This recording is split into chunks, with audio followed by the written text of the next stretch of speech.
And bam. All right, so we are not going to play the tutorial. Is cool, and I do recommend playing it if you haven't played Front Mission before. We're going to play recruit difficulty since we are trying to go fast, and we're going to play the UCS campaign through the eyes of Kevin Greenfield. This was a campaign that was first added to the that was first added to the OCU version of the the PlayStation version of the game. It's a really cool campaign. I definitely recommend playing. If you felt like you didn't get into the other campaign, this is a really good one to check out. This campaign is definitely, I would call, more traditionally paced.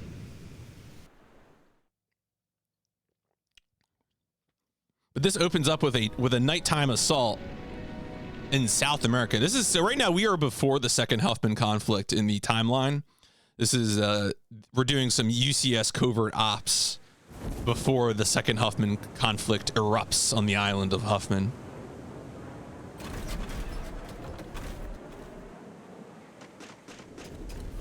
And we're playing as Bravo Squad of the, I think it's the Night Hounds?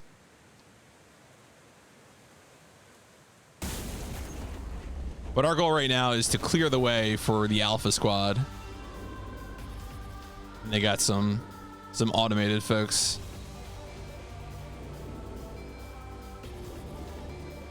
Matthew's going to go over to the left and grab the keyboard. So we're going to focus on Kevin. The way you speedrun strategy games typically is you want to focus on a single player character and then try to make that player character as powerful as possible.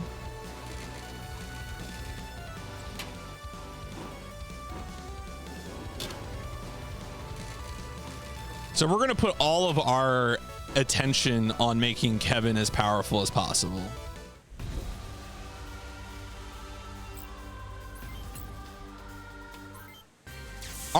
What we're going to go for is we're always going to go for using machine guns because we want to increase the number of hits, and we also want to focus on getting extra experience, especially early on, because the extra experience is going to allow us to maybe hit off some other parts. You get experience bonuses in Front Mission from destroying multiple parts at the same time. And so that's like a really, especially early on, or if you're playing casually, that's of course true for yeah, I'm doing sort of a light speed run. No one has actually speed run this campaign before, as far as I know. So this is like a little bit of a, I did a test run of this a while back on the Switch version, but I never did a recorded run. So I'm kind of excited to just walk through this. Again, this is gonna be a kind of a relaxed pace speed run. I'm not, I'm not fiercely mashing because I want to take time to respond to people in chat. The lights go out. There you see, Kevin was able to get extra experience because he destroyed all of the characters, all of the parts, both arms as well as the legs. Now, this AI is currently being affected by the nighttime circumstances, so they're not going to be moving to attack me.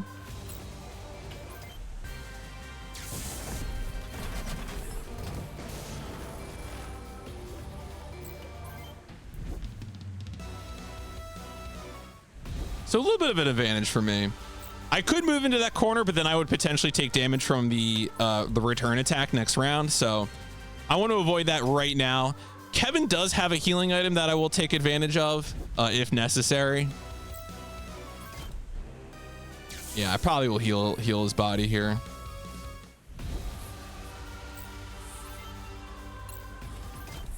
Again, our focus for early in the run is that we want to get Kevin to turn into a monster as quickly as possible.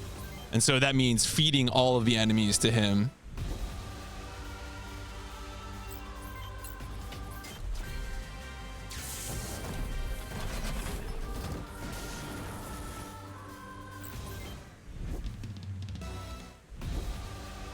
If you're coming in, reminder that I am playing the game with the animation and movement skips on. This is a cool feature that is present in all versions of Front Mission First Remake. So I wanted to show off some of these features as we're working through the run here. There you go. Kevin got his level up. In terms of our experience plan, we want to focus pretty much entirely on short range damage because these short range weapons have multiple hits. we get the most bang for our buck from focusing on short range attacks. Right, so now we have secured the landing zone, and now the Alpha team will drop in, and they're gonna go do spy stuff.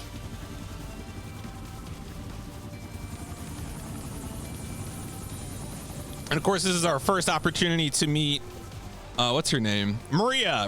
So Maria is actually a character who is a supporting character in Front Mission 4.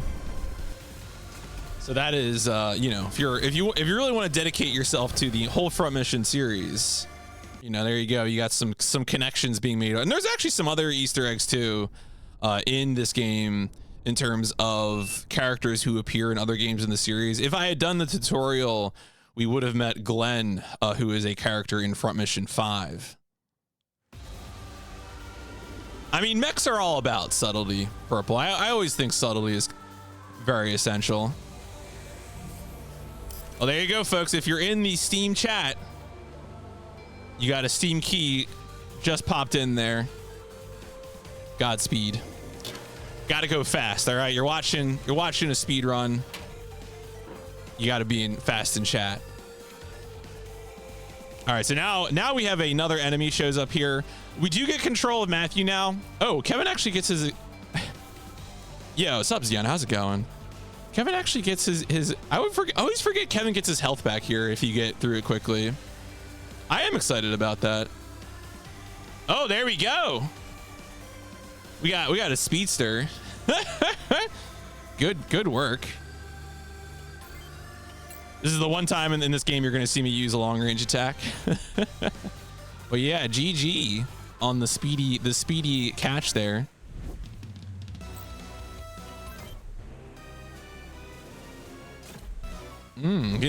So I'm going to show off another cool feature here. Again, this game has quick save, quick load. All you got to do is F9, quick save. And so if I make a mistake here and this guy kills me, I'm going to be set.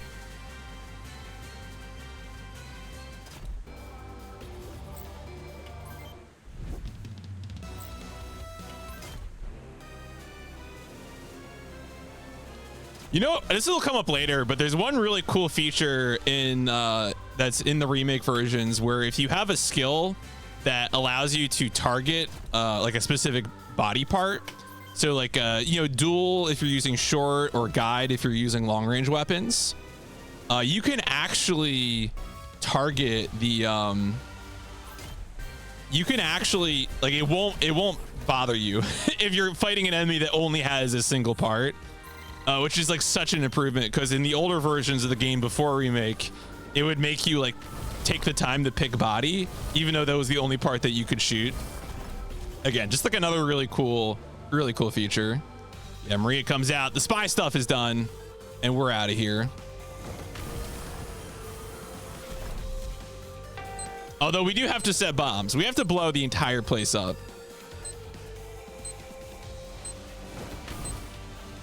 Oh no, wait, it's not. Oh, it's not a bomb. That's right. They use a space laser, right? Or is it? No, it's a bombing run. I think maybe the next mission has a space laser. You love to see a good bombing run, though. Who doesn't?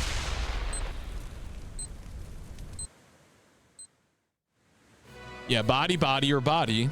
I'll pick body. But again, that's like just another good example of like the good extras in this version of the game. Never seen a speedrun of this game. I mean, you're probably like most people, because hasn't really been too much Front Mission speedrunning historically. And I think a part of that is because previous versions of these games do not have good like tech for skipping stuff. But what's nice here is I can mash through text using spacebar. I could also hold down, right click, and that'll skip a lot of lines of dialogue. So it's just, again, this is like a really high quality of life version of the game. So anyway, Kevin is a total goober. He's gonna go talk to Maria. Maria, of course, is the spy that we saw in the previous mission. Oh, I know, that's the wrong room.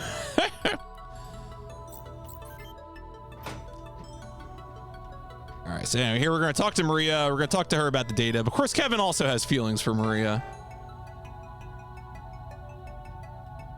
Maria has to peace out. So now we're gonna head over to the control room for a briefing on our next mission. The Colonel is like a tough looking dude, though. Yeah, so we're going back to South America, and we're gonna take out a base of the Star of Freedom.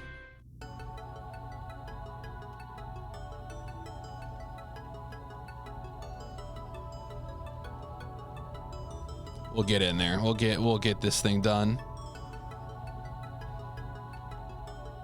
Now, the one thing I do want to make sure that I do here is, I think if I go to, do we have? Oh no. Okay, so we don't have the option yet. Maybe it's tomorrow.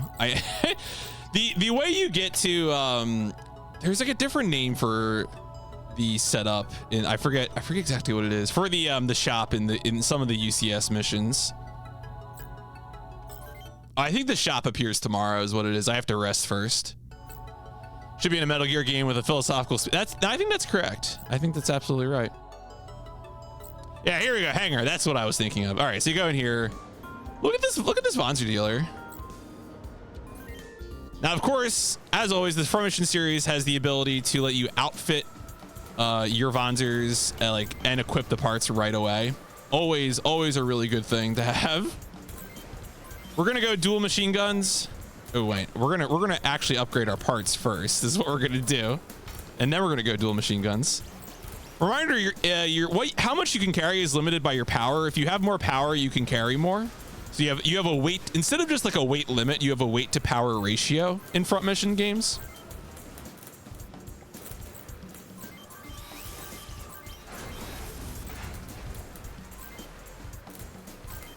Since we're doing a speed run, we always want to get as good as we can with our, the backpacks can also give you extra power. So now that we have some extra space to work with in terms of weight, we can go ahead and also upgrade our shield. We want shields because that's going to also enable us to accrue dodge as much as possible. You trust this Vonzer dealer? Yeah, I think he knows what he's doing. I think he can help us out. And since our focus is the one character, that means we're pretty much safe on cash for the whole run, because he's going to, because you get enough cash to really outfit your whole squad. But in this case, we're pretty much good to go. Oh, do I have to talk to my squad?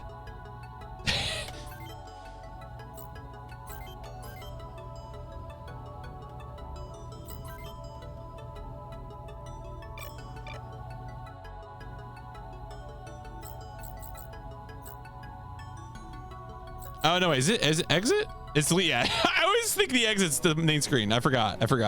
My bad. All right, here we go. Menus, folks. The hardest part of playing RPGs.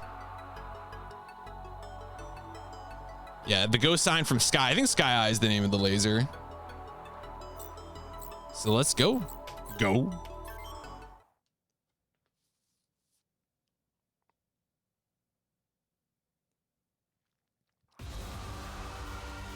If you're playing this game casually, like on normal difficulty, these first two missions can be really, really stressful. But they're also some of my favorite missions in the game. I think coming into this from the other style of gameplay makes it really refreshing. So we're gonna go ahead and move in on. We're gonna go kind of from like left to right. We're gonna move in on this turret first.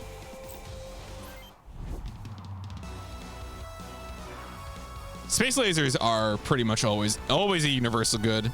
Yeah, what's up, Dougie? How's it going? Again, we brought those shields to help take care of some of the damage.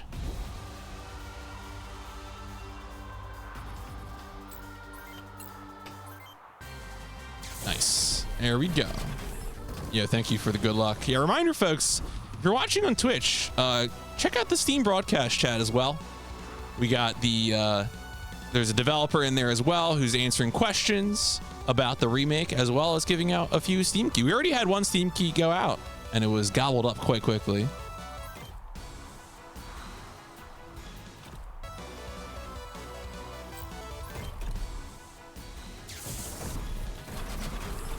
The main thing with the speed in this mission is that because there are so many emplacements, we really need to sort of be economical about how we move from place to place and how much damage we expose ourselves to.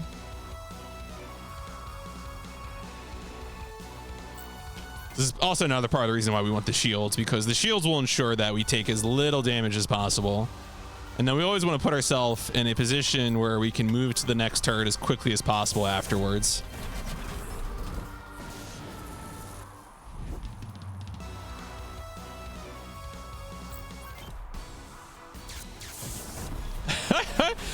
I mean, you know, it's really hard to see a bullet when it moves, I feel like.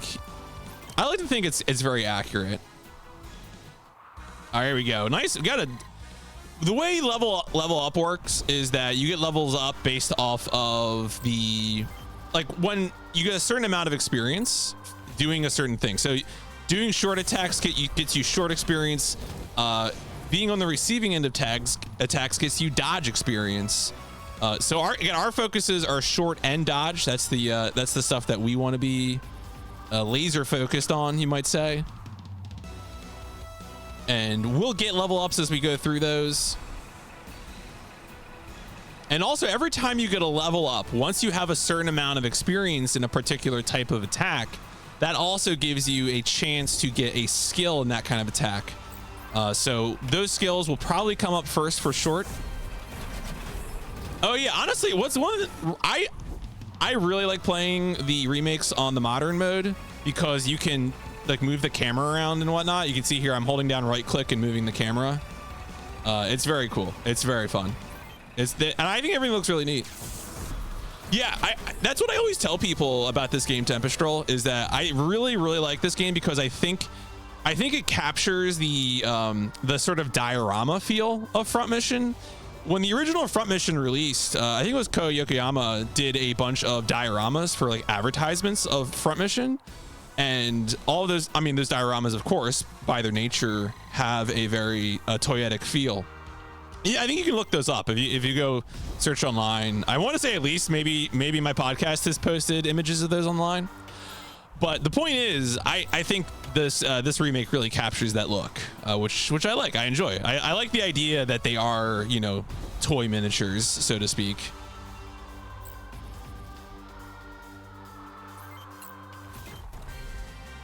Yeah, the mech folks are nerds. Surprise. Actually, not surprised.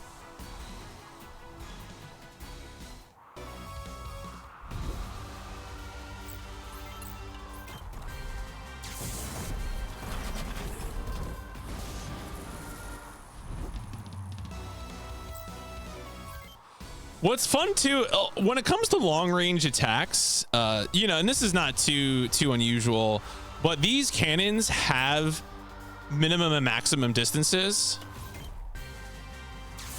Yeah, I mean, Zion, I'll tell you too, I'm taking this run at a pretty relaxed pace, just because I'm also taking the time to, you know, respond to questions that people have. I'll mention again, if you're watching this on Twitch, I am also streaming to Steam. In the Steam broadcast chat, one of the devs is there, and they're responding to questions and giving away a few Steam keys here and there.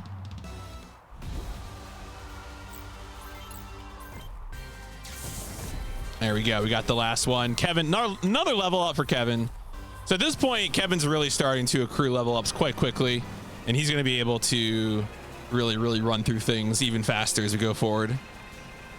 Are there any mechanical changes to the game from the original besides the quality of life features? So the biggest mechanical changes are that there are, I think, extra difficulty modes that were not present in the original release. So that is probably the biggest change. In terms of the game itself, otherwise, this is what I would call a very faithful remake.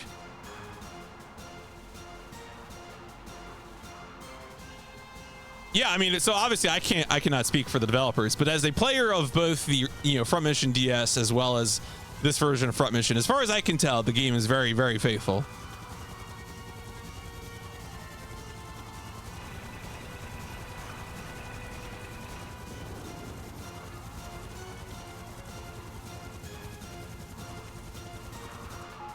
All right, here we go. Sky Alpha weapon is secured.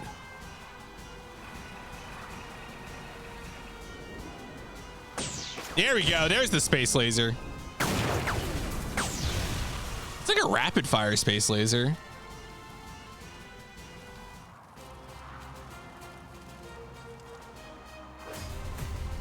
There we go. Nice. I mean, as a Front Mission series fan, my answer to is the remake able to strike a balance between preserving the spirit and improving the experience? Yes, for sure. I'd be curious how other folks feel. But again, I'm continue to be very warm on this version of the game, and it makes me very, very excited for Front Mission 2.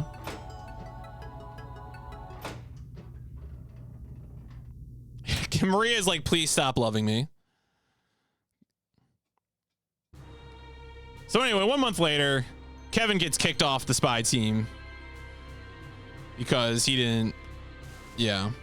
So we disobeyed an order to allow Maria to survive, and now we are being sent to Huffman Island in order to work under the Nirvana Institute.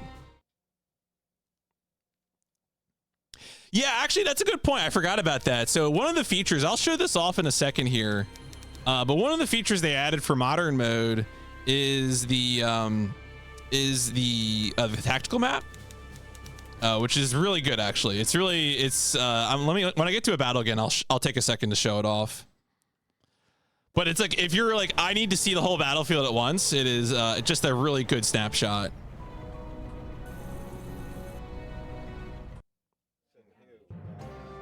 Oh, good. It's one of the men in black. Oh yeah, Driscoll. Driscoll, of course, is the main villain of the OCU campaign. Here, and we're working under him, you know. And Kevin is being Kevin is being difficult as usual.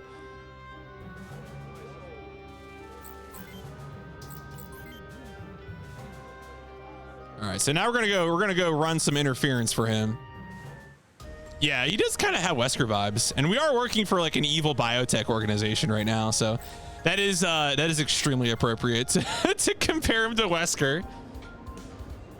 Driscoll is kind of a Wesker-like figure, although really Driscoll existed before Wesker. Driscoll predates Wesker because the original version of Front Mission I think is 95. So, all right, we're gonna upgrade to cemetery machine guns. I think we're still on the same. Yeah, we're gonna still be on the same shield, and we're gonna upgrade. I guess so. We always want to let the legs dictate our upgrade. We're gonna go all pheasant. Yeah, okay. That's what I thought. And you can see how snappy these menus are. It's very good, just outstanding.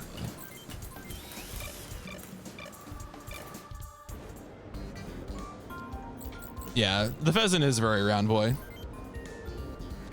I think that's really. Is there any advantage to 2 MGs? So basically, it's redundancy. There's two answers.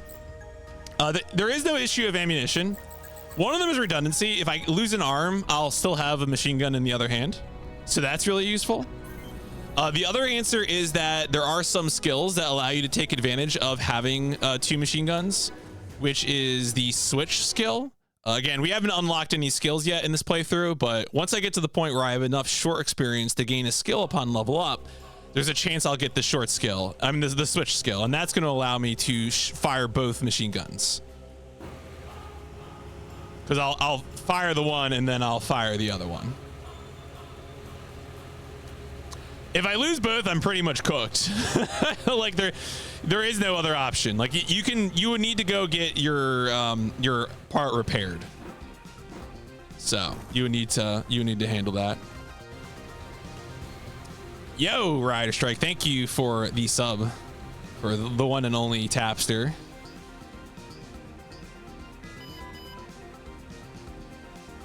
Oh, I think I might have switch alerts. All right, so right now what's going on this mission is that we're trying to save a spy from being murdered. Driscoll wants us to just kill him. We're gonna help him get away though.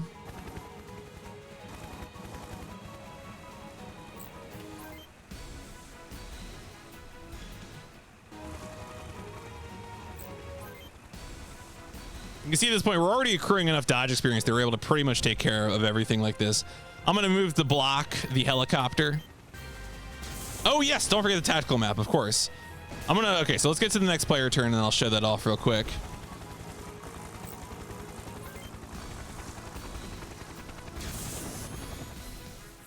There we go, another level up for Kevin. Don't bring a helicopter to a Vonzer fight. I'm always telling people this.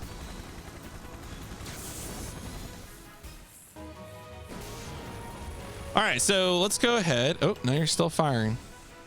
I always forget what weapons these these little trucks have. All right, so let's take a look at the tactical map here real quick. Again, so you can see my character Kevin is in the middle, and you can see the position of the others. You can see my movement range. You can see where my allies are, and this also shows you like what tiles are even a part of the battlefield, which may not be obvious from looking at the battlefield. Again, just a really useful feature. And you just, for the PC version, you hit V. Again, obviously on a console version or playing with a pad, you'd hit a different button. But very cool. Yeah, thank you for the good luck overkill.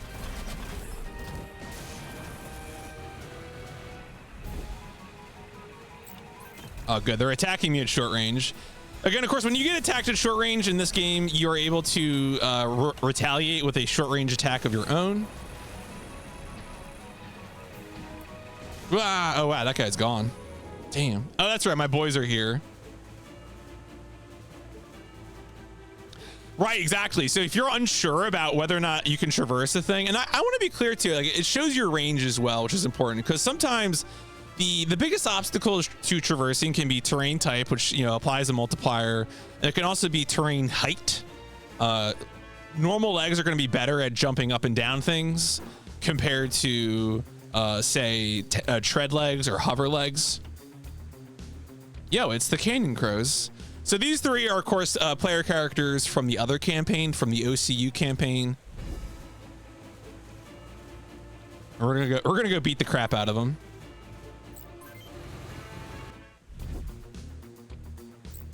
We get to hear the Canyon Crows theme for them, which is very cool. Yeah, we'll make them. We'll do it.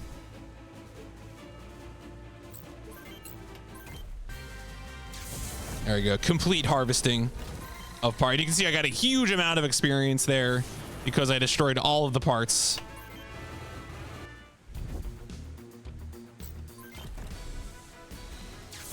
Ryuji, my fail son.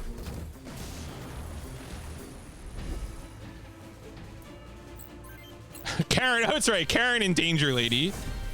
Poor Karen. I'm not going to say anything more. I'm not going to spoil the OCU campaign for you, but, you know, play the campaign. It's a classic story. Those pilots were skilled. And that's also, by killing them, we're able to end the battle sooner, because normally the battle end condition there would just be that the truck would get away.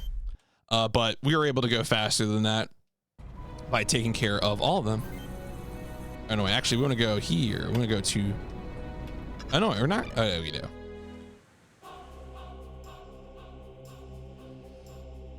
Driscoll is currently planning to recruit veteran soldiers so that he can make biocomputers. Murder is faster. I mean, let me tell you, in my speedrunning career, I have done some things that may or may not be ethical to go fast.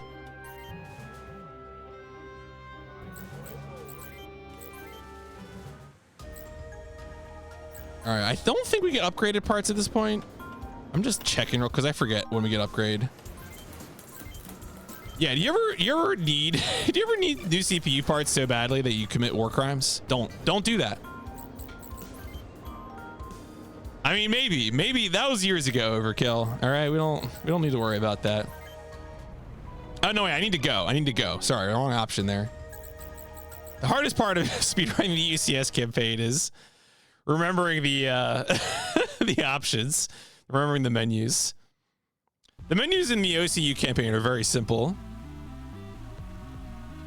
Neutral. All right, so right now, the premise of this mission is that there are runaway Vonzers and we need to neutralize them.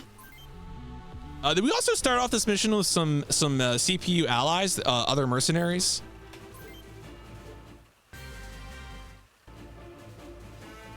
Oh, look at that sick mercenary portrait. You love to see it.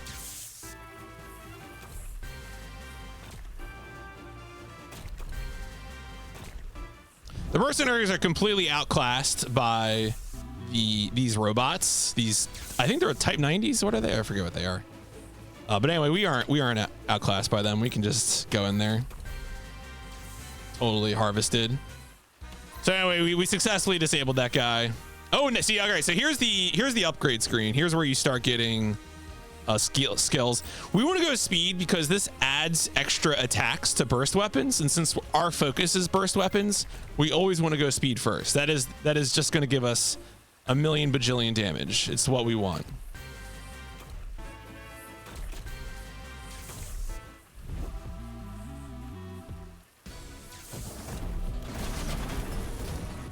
Now that we've disabled that one, we're going to go straight for the other one because if we disable them, that's the end of the battle. We would have gotten extra cash if we disable them. The speedrunner wants speed. Yeah, I know. Funny, right? Can you believe it? That I would pick that option. How could this happen? Yeah, I really, you know, it's interesting. I feel like some people aren't a fan of how they touched up the Amino portraits in this game, but I think they look good. I like them. I think adapting, you know, like portraits like that for HD gameplay is kind of difficult, and I think it looks fine. I'm a fan. So anyway, we took care of the runaway Vonzers. We even helped some mercenaries survive, which let me tell you, normally they wouldn't survive. Oh, they're getting up. Oh my God, they're still moving. Anyway, here's the evil Dr. Gilmore, this man is ethical. Look how ethical that man is. Extremely ethical Dr. Gilmore. No one can succeed.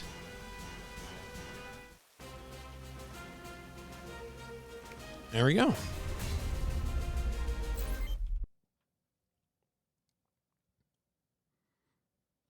Back in our cot with Matthew.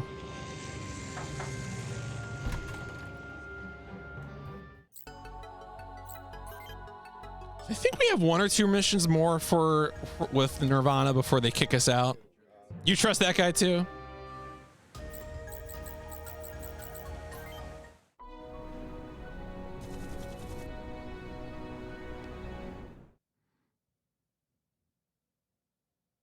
Oh, I think this is the one. Yeah. Okay. So the first mission in the game takes place with this incident at this factory. And so we end up being the ones who take Karen prisoner. If you play the demo of the game, there is a demo, and you can play that, and you'll play through this mission from the perspective of Royd, sort of what's going on to the southwest of the screen at this moment.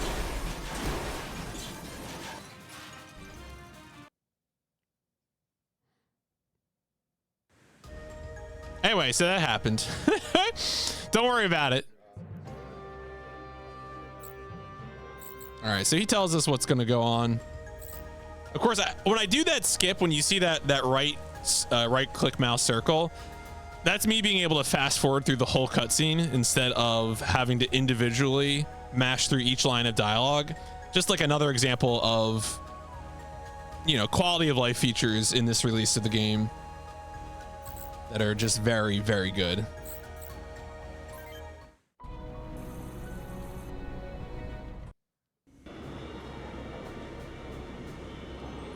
So anyway, now the war starts. Yeah, this guy who's also a good person, I assure you.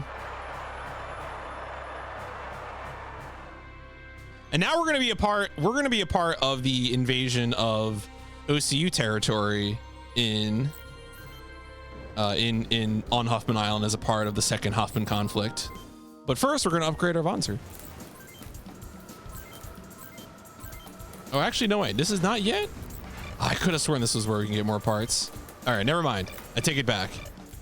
I'm working off of no notes right now, so I did test this. I do know that this speedrun route will work, but I forgot to write things down. So the struggle is real, all right? Let's go to the command room. And Winger's gonna tell us what we need to do. Yeah, so this is where they talk about. So this is actually a really cool sequence because we're gonna do this aerial invasion of Freedom City with the UCS Army. It's like, yeah, it's an airdrop.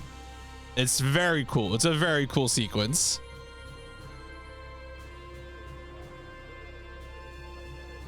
The first thing that we're gonna do, of course, is destroy some radar facilities. So let's go ahead and get in there.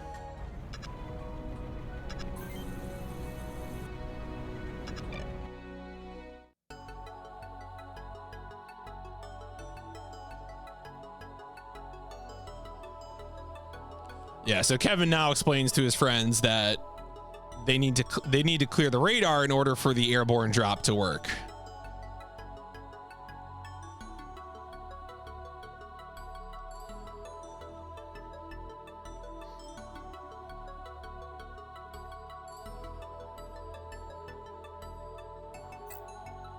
But of course, the first thing we gotta do is, okay, so this is what I was thinking of.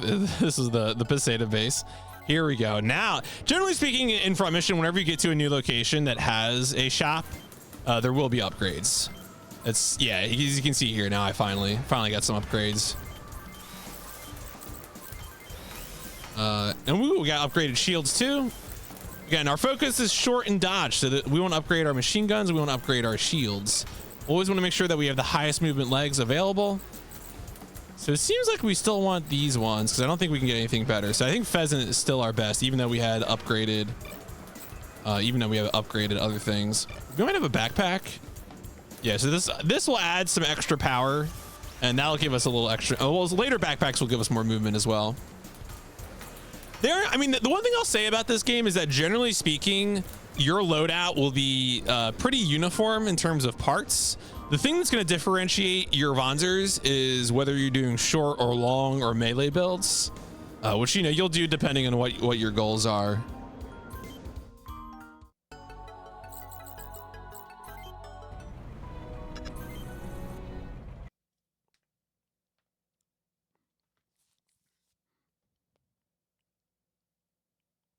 All right, so this is a nice mission because all we have to do is destroy the radar.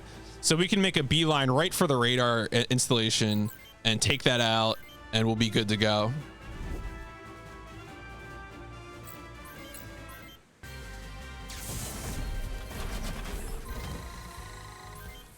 At this point, Kevin is getting a ton of short experience, so he is a juggernaut.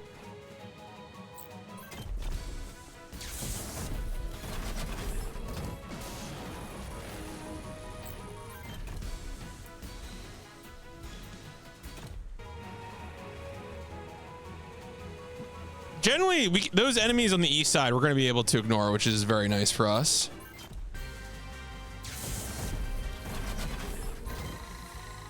You might wonder why not move a tile forward and ignore that enemy. The combination of experience and time spent watching that enemy attack makes it worthwhile to take the time to destroy them, especially with how snappy the menus are in this game. It's not like you're losing a lot to, say, attack animations or other things.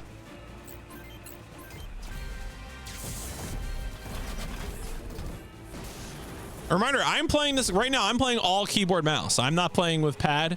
The keyboard mouse controls for this game are fully functional. They work very solidly. So if you want to play Front Mission with keyboard mouse, you can do it. They got full binds in here. You can use the mouse. It's really good. Very happy with it.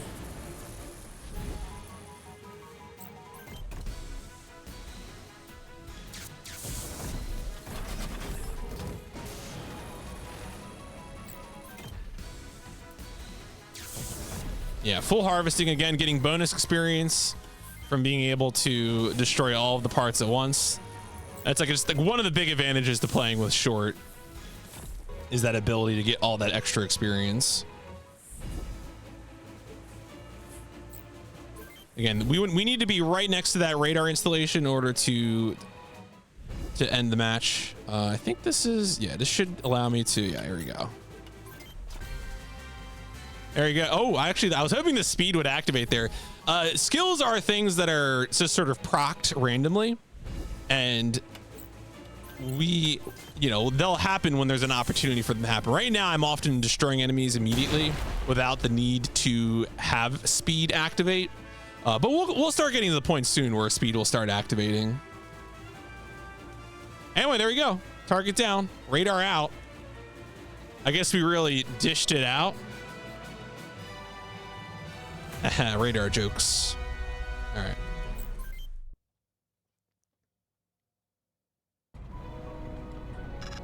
What's also neat about the UCS campaign is that a lot of the missions will be like a sequence of missions, part of some offensive. The UCS campaign narrative is really, really fun. I really really do recommend playing both campaigns, both the OCU campaign and the UCS campaign, especially if you end up feeling like the OCU campaign wasn't challenging enough. I think the UCS campaign is very pleasant and interesting to play with.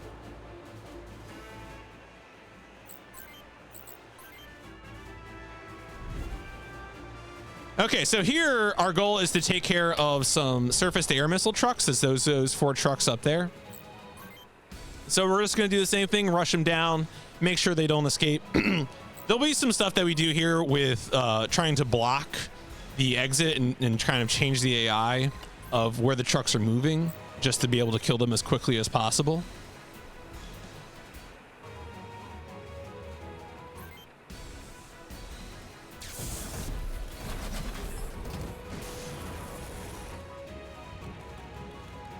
Those trucks won't start moving right away, but they will start moving soon. The fear of God will set in.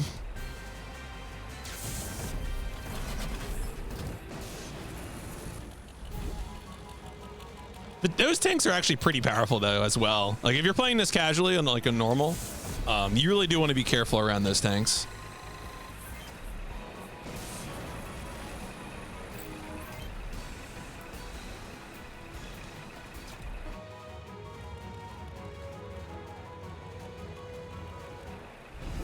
All right, we're going to ignore that truck for right now because we want to make sure that we can get down here as quickly as possible.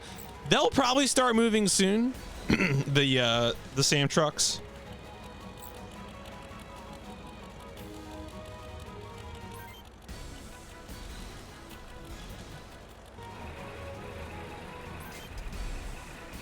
And I should mention as well, because since I am doing a test speedrun of the UCS campaign, the speedrun.com leaderboard for Front Mission is open and updated. As of a few days ago, I did add all of the new platforms to the leaderboard.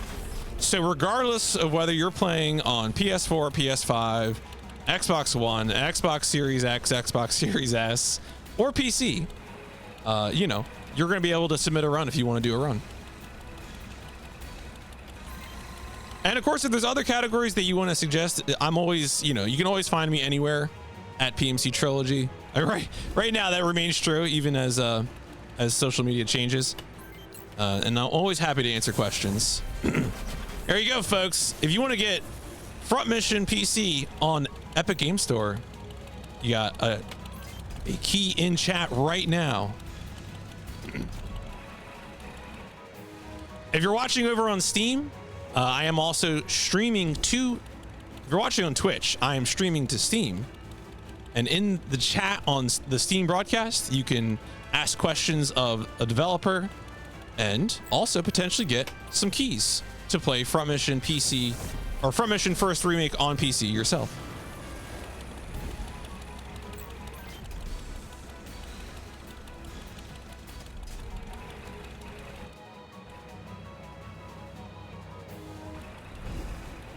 Yeah, these, as I said before, these trucks are on a timer, and once we get a certain number of rounds in, these SAM trucks will start moving. But so far, we're pretty much taking care of them without the opportunity for that to happen. A good strat is that sometimes you want to put yourself in a position for an enemy that's using an attack that can be short or long range. If you put yourself in short range position of them, it will make it so that you counter with short, even though they're using a combination short and long range attacker. So if that SAM truck hadn't moved, I would have probably been able to counter attack this tank this turn, but the SAM truck moved, so.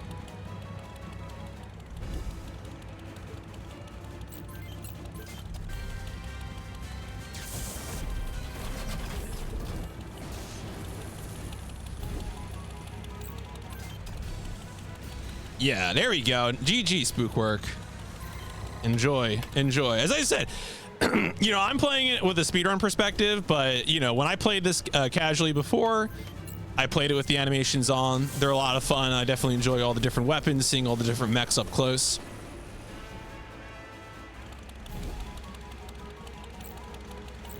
And also, I really recommend playing both the OCU campaign and the UCS campaigns. They're very different, both I think in terms of how they play strategically and also how they play how they play out narratively. The UCS campaign is particularly good if you have plans to play other games in the series. There's a lot of references to like Front Mission 4 and 5 in the UCS campaign. There we go. We're done.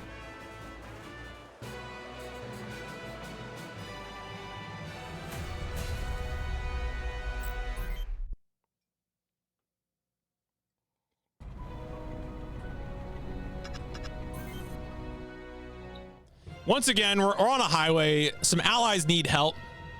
And of course, Kevin Greenfield can't help himself. He's got to go in and rescue this convoy. It's a distress call. So let's get in there and help him out.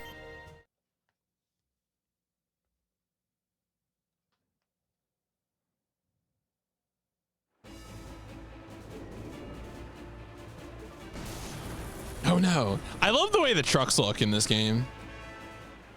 Always very good. Kevin is really a guy. he's you know, just dudes posting their W's. That's Kevin Greenfield. And there is the enemy OCU troops trying to hunt down the convoy. But we got another plan for them. Another thing I'll mention too is that as you use skills, those skills have a chance to level up. You start with a skill at level 1. Those skills can go level, they automatically go up to level 2 or level 3. I now have the level 3 version of that skill of speed.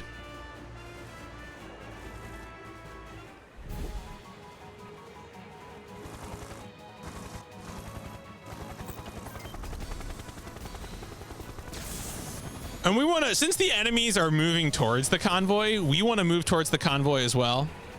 Yeah, you know, it's always a very fun look to have, you know, tanks and other vehicles alongside mechs. I was recently playing a series called Gun Griffin for the first time, which has a lot of that as well, and it's a lot of fun. Of course, classic Gundam, you know, UC Gundam does some of that. It's always good. It's always a lot of fun just to see that kind of thing. Pat labor, you know.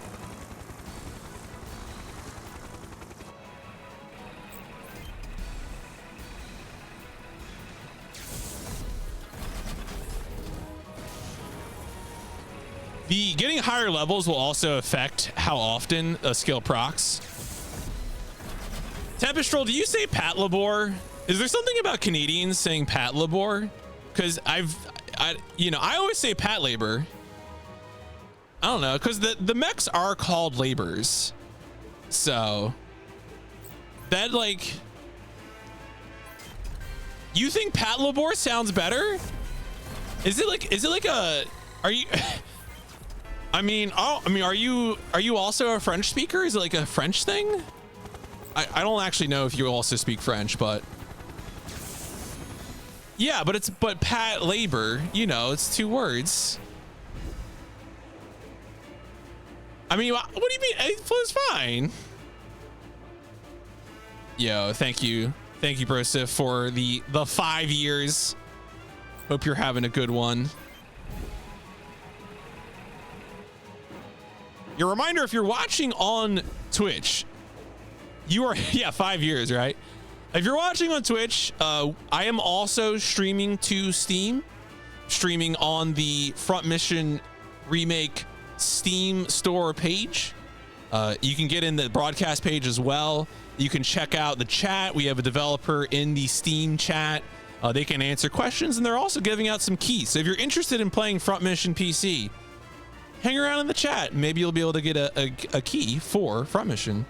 All right, so enemies came in from, I was busy focusing on things. All right, make sure I get these 2. I am steaming, actually. Steamed streams. It's the Utica variety. Ooh, does Forever Entertainment have a favorite mecha brand besides Front Mission? Of course.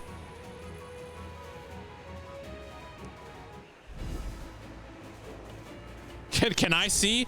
No, not right now. How old is the steamed hams meme at this point? Like, that blew up for a while, and now I feel like it's one of those things I can never remember how old a meme is. You know, it's like, oh, that's recent, and then it's like, actually, you know, Twitch Plays Pokemon was like 2014 or something. You know, something really messed up. Don't tell me how old Twitch Plays Pokemon is, please. I can't. I couldn't survive that information.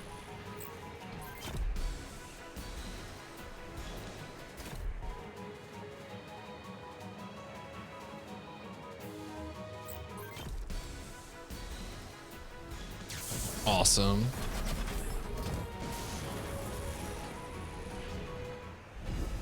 All right, so I think I'm going to take out this guy and then bounce back towards the others to hopefully get as many of them as possible. Yeah, almost as old as GDQ. Because that's like one of those real early, I mean, when I think of like early Twitch phenomena, you know, I think of, I mean, what got me into watching streams was FGC. And then that's how I found speedrunning in GDQ. And then, you know, not long after that, Twitch Plays Pokemon. But thankfully, we're here in the future, able to play games like Front Mission. More mechs. We're in the future of mechs. You made your I think I made my Twitch account so I could chat in the Man versus Game stream, which is very funny because I don't think that guy has a good stream at all. But, you know, that's just my opinion. My opinions don't reflect anyone else's opinions. Do we have more reinforcements here? I think we do, right? I think there's like a few more that they parried. Oh, no. That's the regular troops going towards the invasion of Freedom City. Awesome. Yeah, we did it.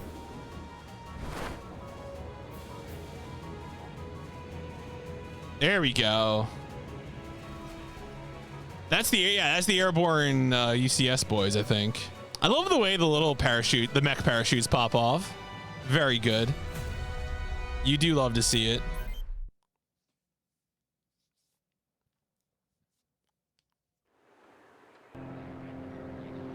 Anyway, Kevin Greenfield gets, I think, yelled at because he disobeyed orders once again. Kevin disobeying orders? Impossible. Oh yeah, so we get a really cool video here of the Vonzers doing the airborne drop. I don't know if you can skip. I'm not going to try to skip this. I'm going to let it play. It's really cool. Whee! I love it. They're all sitting in the bar. They're like, damn. That Vonzer flew pretty good for a brick.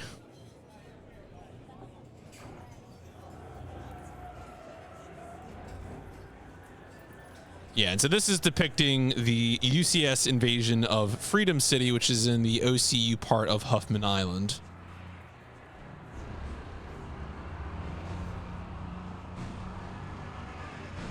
I love how squat and wide the Bonzis are. Extremely good.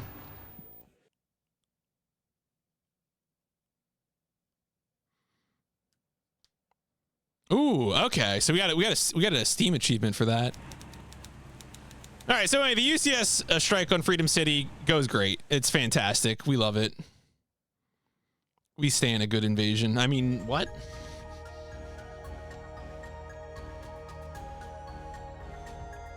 All right, so now we're gonna go talk to the Colonel. Is the coffee at Huffman Island just as bitter as the brews of? Yeah, I would say so. Oh, do they? I've never played Front Mission 4. I definitely want to get to that at some point. I own a copy of it on PS2. All right, now we meet some of the members of Hell's Wall. We're gonna give it a rest, though. All right, that's just their squad. Let's go to the. Oh no, mismenued. Let's go to the command room to get our mission. He briefs us on what we're gonna do. Basically, we're just gonna destroy Freedom City. We're just gonna rush it in there. Take me down to the Freedom City. Yeah, we pretty much have them surrounded because of the airdrop.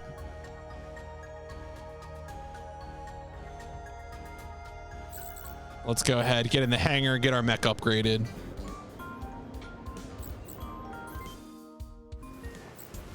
As always, we're going to focus on Lynx because that is the one that we're using.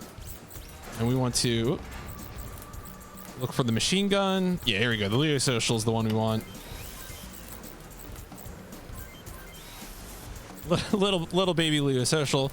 There is no upgrade for our shield yet, so we're going to hold off on touching the shield. We want to check out legs because we want to get the... Oh, we do. Okay, so I was going to say, pretty sure we get an 18 here, which is good.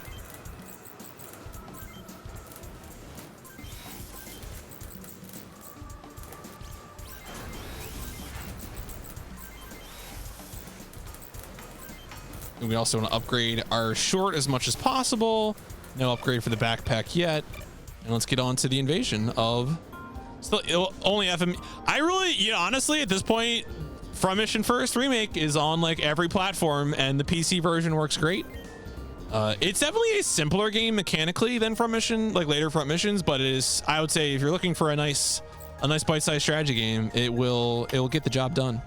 You'll have a good time. I guarantee it. You'll like the way you mech.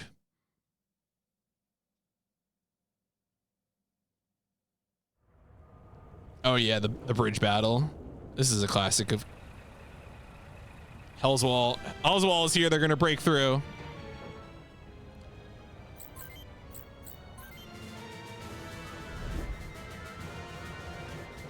And we're just gonna charge all in.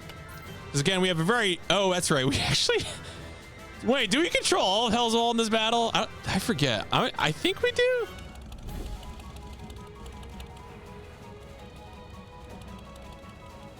I always forget that you actually... I think in the other battle... Oh, no, wait. You do control Hell's Wall, I think, in both of these battles. That's kind of funny. Anyway, thankfully, again, this version of the game has a really easy option. You can just press T to bring up the end player turn dialogue, and it works great. What's good here too is that by going forward with the single character, we're aggroing all of the enemies onto Kevin, and so he's able to take care of them all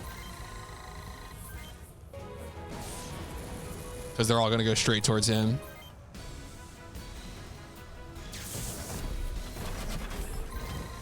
Now we're really harvesting. We're getting to the point soon where probably in a few battles we'll be able to cap out on our short experience, which basically means we'll stop getting level ups from short experience.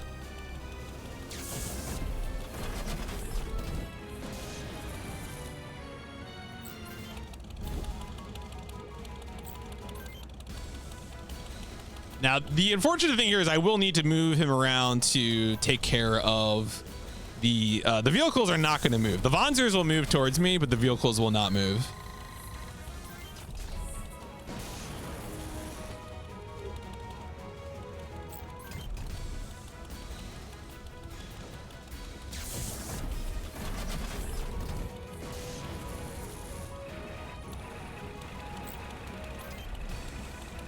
Now this is good. I'm gonna be able to take advantage of this because I'm able to move into position to hit the... Oh, wait.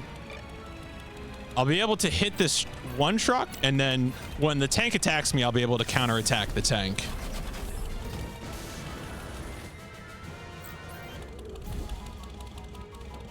There you go. See, now because I was in short distance range, I was able to counterattack it.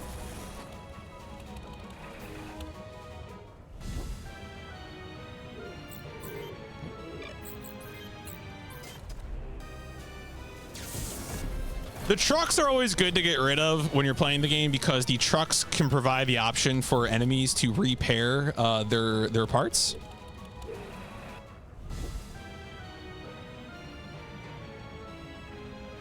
Let's go ahead. We want to go straight for the tank. Those monsters are going to approach us anyway, so we don't have to worry about that.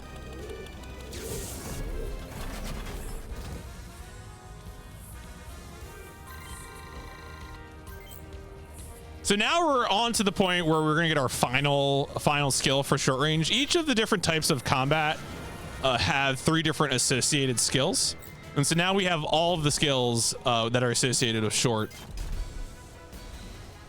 And whenever we get dual, we're always gonna shoot body because at this point we're gonna be capping out on experience. Our repair Vanzers. So it depends on which campaign you're playing. In the OCU campaign, you have the Pee-wee's truck, the repair truck, which you can use to repair parts. And then in the in this campaign, the UCS campaign, you have access to repair backpacks. So the character Haley will come in with a repair backpack, and then also eventually you can buy repair backpacks to put on others. And there's basically it's a portable version. So in effect, you can make a Vonzer into a repair Vonzer.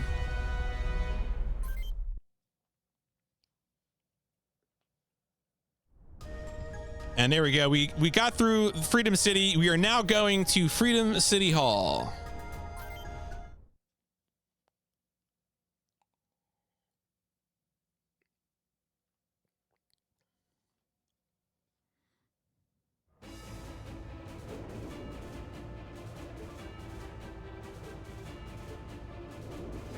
They got a big boy there. Look at that. Look at that guy.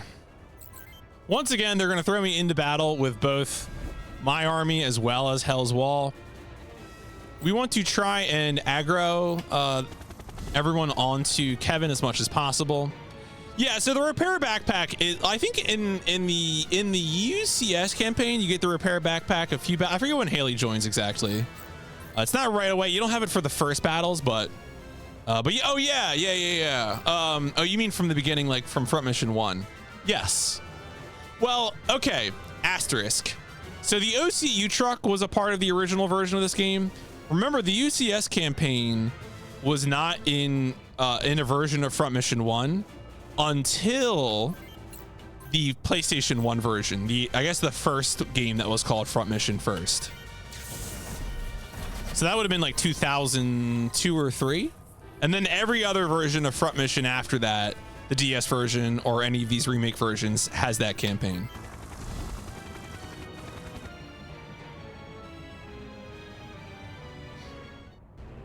Unfortunately, these are all missileers, so I gotta run up and fight them.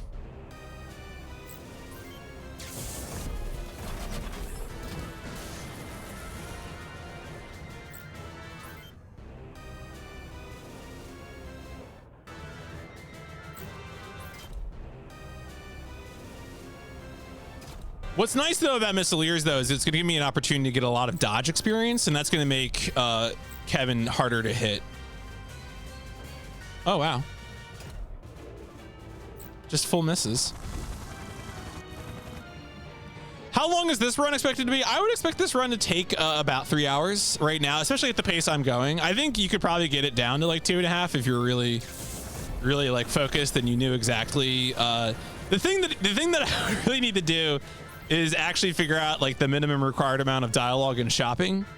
If I were to really specifically route this.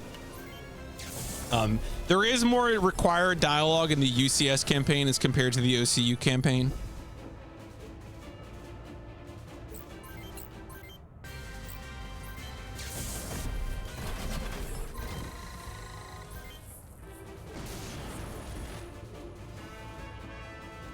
Yeah, he's just Kevin. I mean, it's kind of funny too, because Kevin is like constantly the ethical man, but he really can just gun him.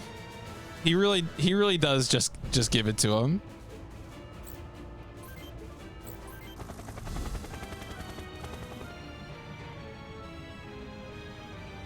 There we go. So we're gonna get all these Vonzers to crowd up on me.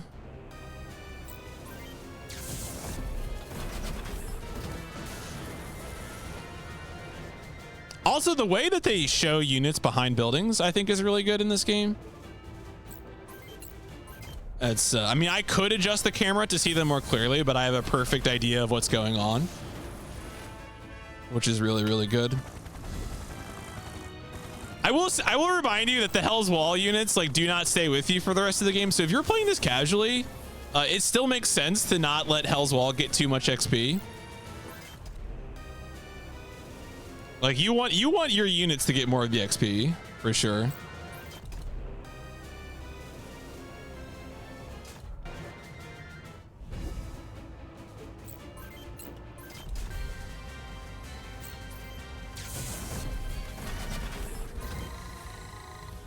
Yeah, we are 1,000 away from maxing out on short XP.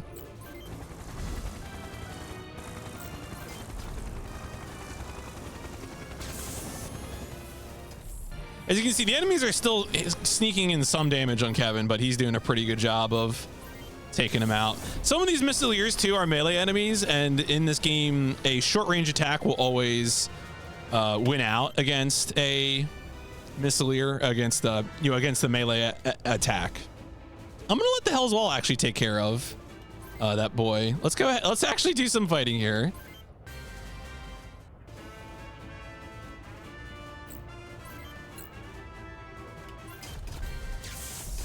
All right, we took care of that. You're all right. I think. Yeah, we want to hit him with the long range. That's a short range guy.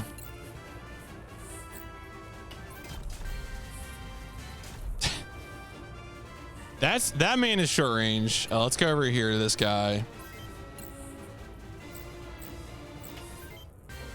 All right, good. We got him. All right, good job, Hell's Wall. You took out the one guy who ran away for whatever reason. Congratulations.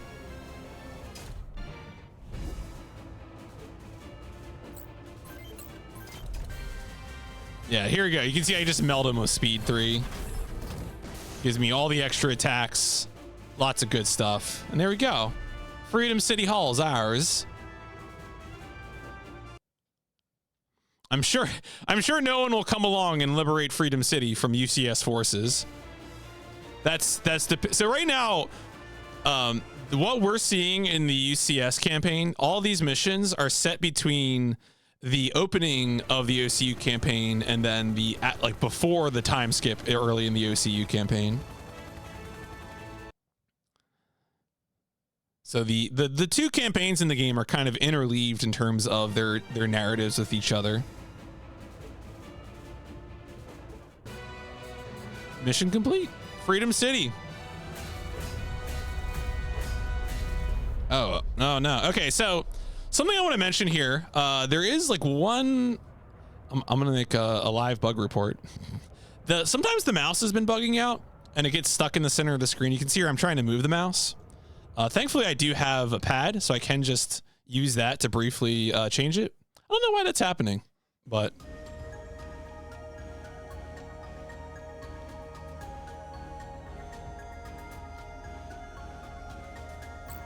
All right, I'm going to quickly just restart the game just to fix that issue. I'm going to make a save and restart.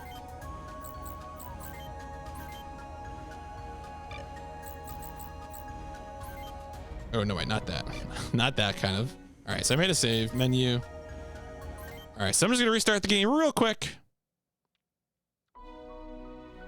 Just give me a hot second here.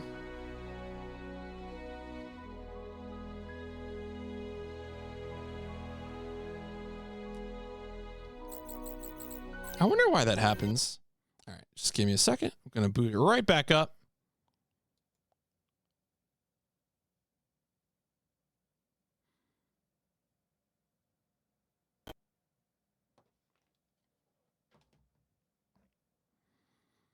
But yeah, I think this issue should be addressed before long. And we'll be right back in there with more of this. Oop.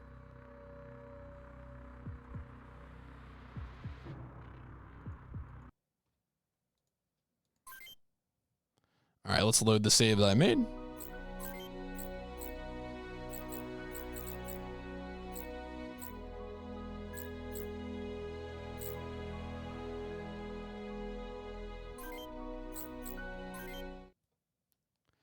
And we're back in it. Okay. So now let's stop by the command room, make sure we get any mission that we need to get. Driscoll's mad at us, but Driscoll can stay mad. And let's do some setup. Now that we're in a new location, that means no doubt we have access to new parts. So let's get the new weapons first. Dark Hog is pretty much identical, but weighs heavier. Do we have another machine gun in here?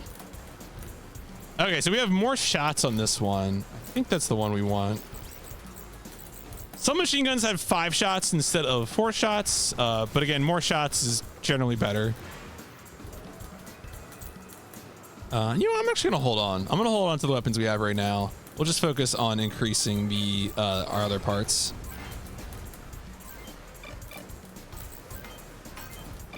get our legs first, because we might have an option for better movement, which we definitely want.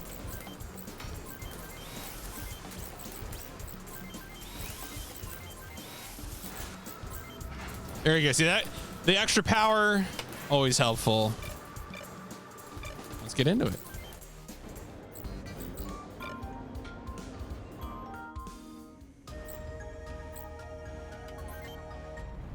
Oh, no, wait. I didn't. I think this might be the one where I need to go to the barracks and talk to people. All right. So we're going to rest, recuperate to advance time.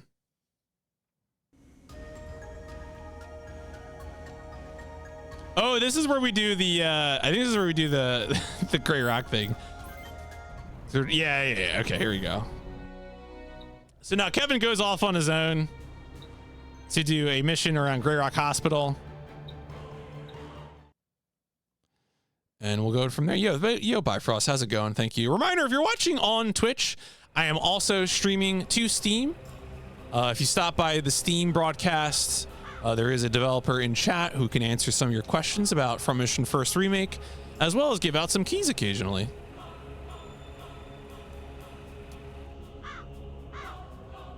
Oh, that's right. This is where we learn about how they bomb this area. So this is the same map that we're in the UCS campaign. You first encounter Molly. Of course, we are seeing this valley before it is bombed.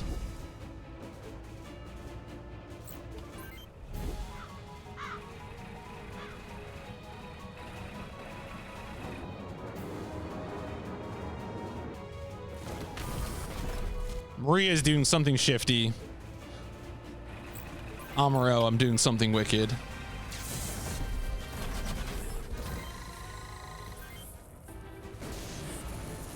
I will mention that even on recruit difficulty, you do not want to fight Maria. Do not attempt to fight Maria. It does not work.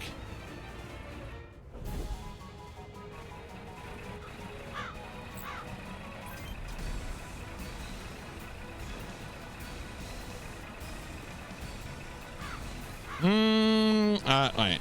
So sometimes I've been getting issues where it'll occasionally freeze during an animation. I'm gonna do a quick save, quick load. This should unbug the issue. Yeah, Steam is real.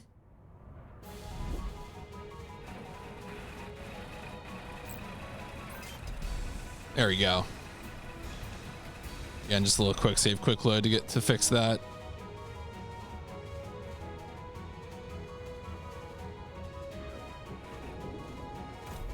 Yeah, Maria just sort of sits at the south part of the map, but you really don't need to do anything with her because the only requirement is to take care of this OCU squad.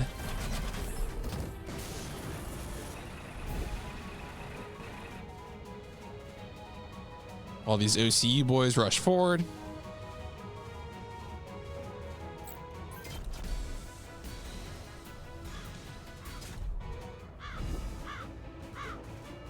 Let's go this way first, pull the other ones forward. They're kind of in a bad place to fight them because they're bottlenecked. So we'll hopefully be able to get more of them more quickly going this direction.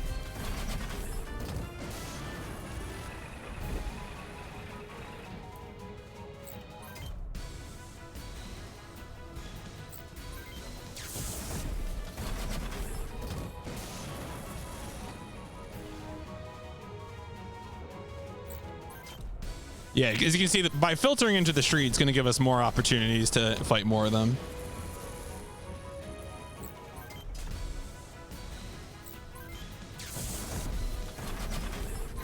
There we go. We have maxed out on short XP.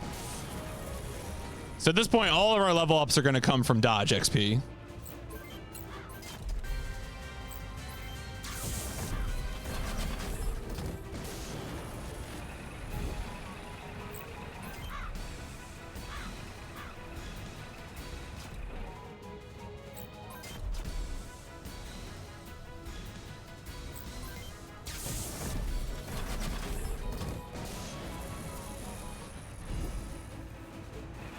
All right, take care of this truck and we should be good to go.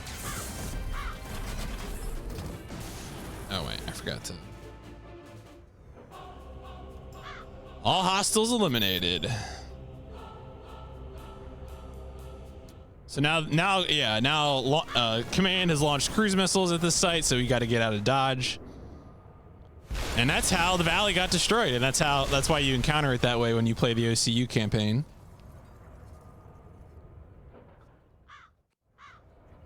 Yeah, you can see that's what the map looks like when you're here with the OCU. Little preview there.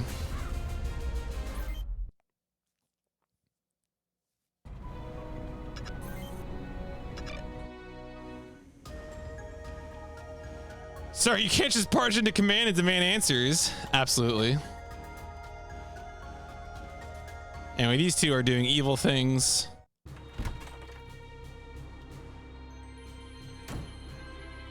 Who are you, Chief? Anyway, Kevin embarrasses himself as usual. I think do we need to go straight to Grey Rock now? No. I think we need to go to the barracks.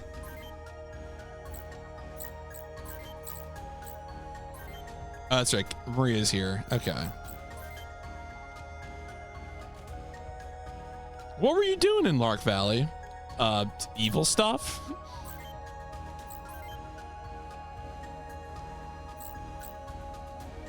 All right, and I think that should allow us to... Yeah. Had a little talk. Had a little chat. Chatty chat. Right, so at this point, the war changes. The offensive grounds to a halt, and then this is where the Canyon Crows join the OCU forces in the OCU campaign, and they begin their counteroffensive.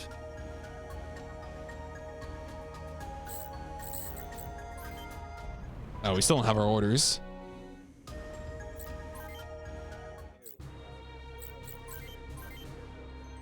There we go. New orders. Head to the city of Grey Rock. Finally orders. But as you can see, there's much more narrative between battles in the UCS campaign compared to the OCU campaign. All right, so now that we're in Grey Rock, we do have an opportunity to do another upgrade.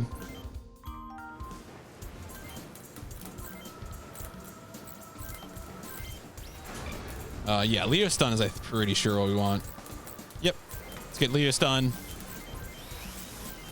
There's also a new shield that we can grab as well. Definitely grab that. I think we want to go Zelt here. No, I lied. I think, yeah, we'll stick with Zerate probably. We can upgrade our torso to get more power if we want. Oh, I could go Frostbody or... Nah, I'm just going to stick Zerate. Should be fine. Again, the most important thing is movement, because you want to get maximum movement speed to get over to enemies as quickly as possible. Oh. All right, off we go to... Oh, no, wait. No, not that.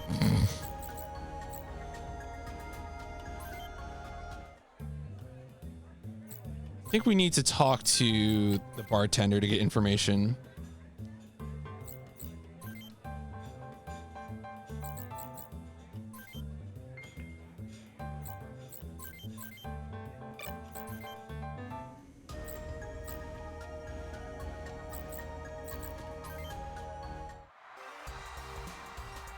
Is this the arena?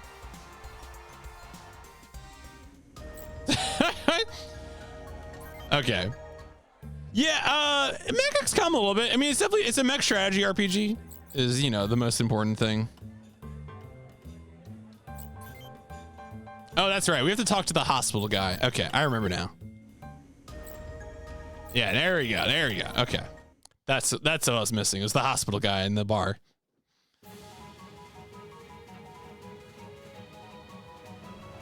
Because Kevin's doing a spy mission. Look how he's got sunglasses on. He's a spy. All right, that's how that works. I know how spying works.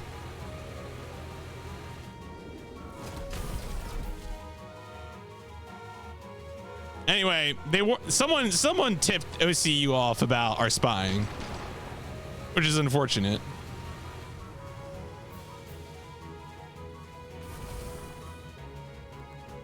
I can't believe someone will try to capture a spy. Anyway, here's Driscoll. Driscoll's gonna do some evil stuff.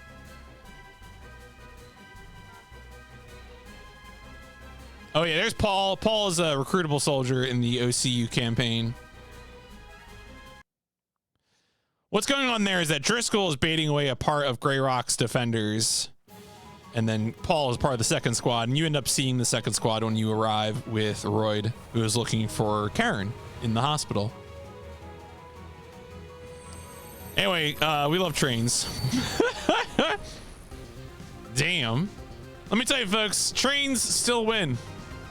You might think a mech would be able to take a train. No, it cannot. Train's still on top.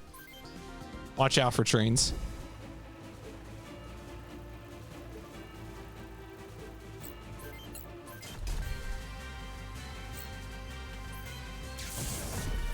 So now we're gonna go ahead and cap off the pursuers, so we can make good our escape.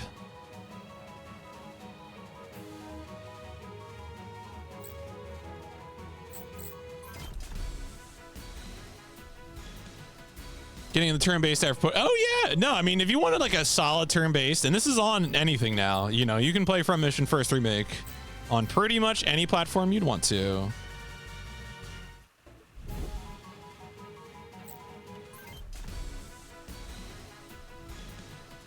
And I should mention, since I'm doing a speedrun, I'm playing with some of the new quality of life features turned on, like the animation skips and the movement skips. Of course, those are normally in the game if you're playing it at a more relaxed pace than I am. But you know, this is the first version of the game to have these kinds of animation and movement skips. That was not previously available for other versions of the first Front Mission game. So again, it's just like a really cool thing to show off because of, you know, its availability in this version of the game with the remake.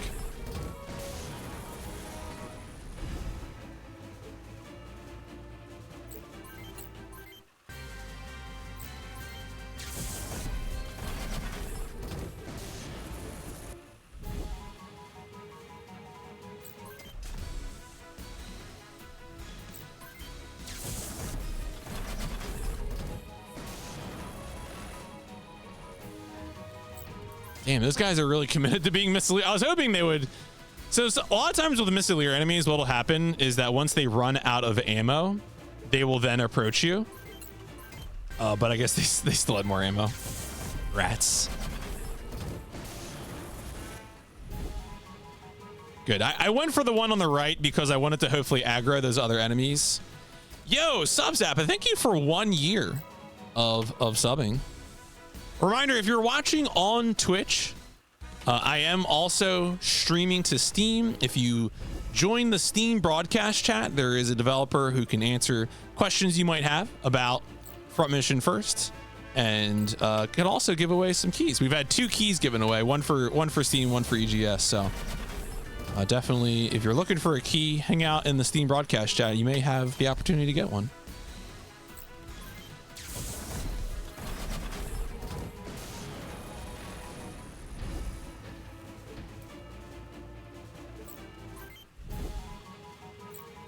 All right, we got one more Vonzer to get, and then we're gonna go move on.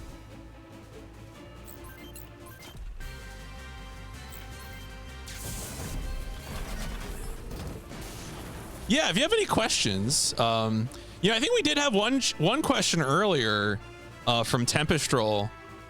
I don't know if that's a question about the game, if you're passing on that question, but they want to know if you know, if the folks at Forever Entertainment have any favorite mecha besides Front Mission. Obviously, not a question about Front Mission itself, so I understand if maybe an answer is not available.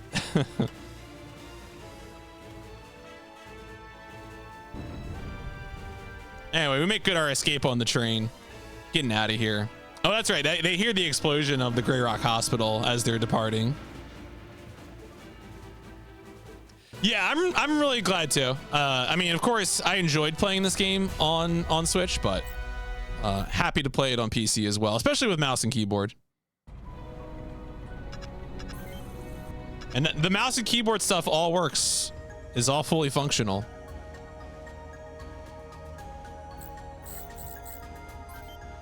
go ahead and get some orders.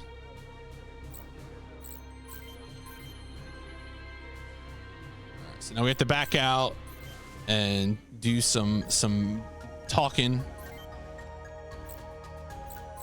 Right now, we basically have to do some talking to be able to go back and advance the dialogue. So we have to do all that in order to talk to Stuart again. Or no, wait, not meant to go to the command area. Ah. Why is entering the first option when choosing? Well, it does. I think it usually confirms, but you're also, yeah, it sounds like maybe in your name, there's another thing that you're a fan of. I mean, typically your movement and attack options will be on the field. So like you only get to that end turn menu by selecting the unit in the first place. So you know, like the attack movement is tipping you out. Those are the things that are gonna be the verbs that you'll be using the most often. There you go. So now that we have the orders from Stuart, we're then able to go do some more missions.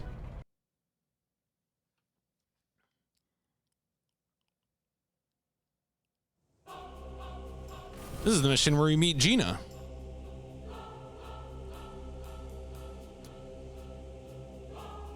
All these engineers are about to get popped. Yep. Bam.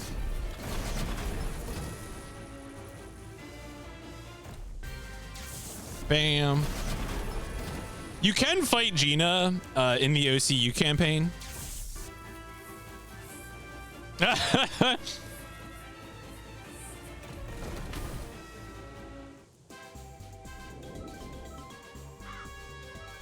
Oh no. Yeah, it's more forces, multiple OCU contacts.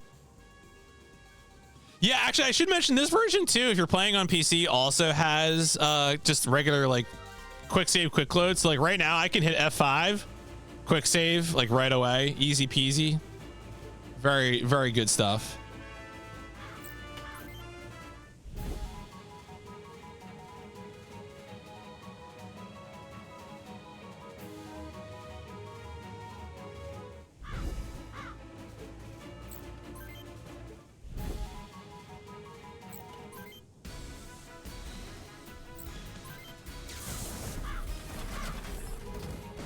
So a lot of these forces are going to be trying to go for Gina first.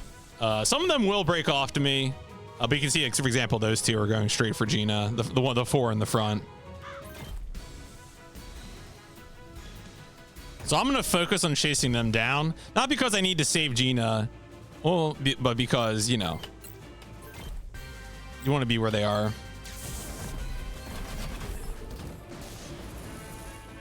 Yes, it is delayed to later. There is no current release date for that.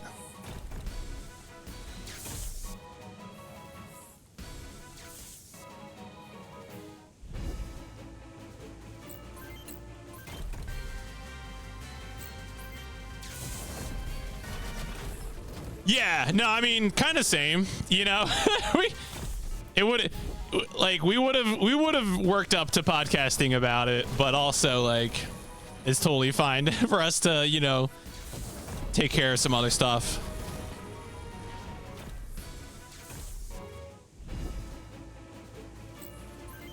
Gina getting in some good hits there, making the battle go faster.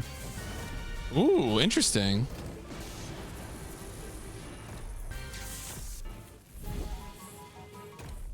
Might get murked here. Yeah, there you go. All right. Good job, Gina. See, Kevin's experience is already maxed out. So as much as we are, you know, maybe bemoaning the loss of some experience, it really wouldn't have done much for us to attack them. Yeah, that is true. You're not wrong about that. That is strange. I don't know how to feel about that.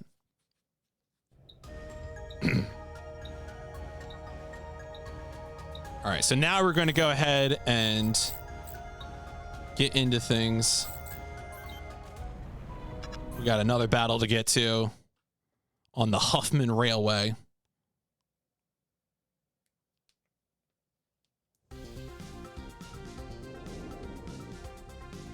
big cannon.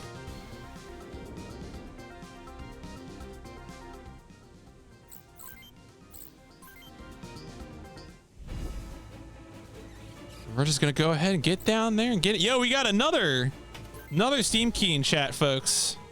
Get to it. Speed them up.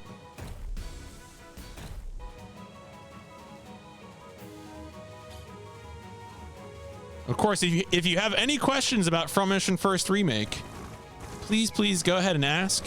If I don't have the answer, then certainly you'll be able to get an answer in chat there.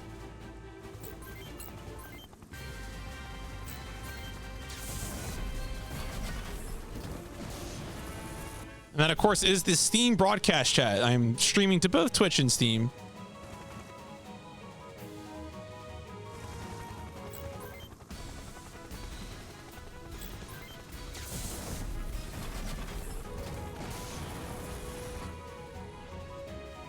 All right. Thankfully, all the enemies move towards you pretty quickly in this.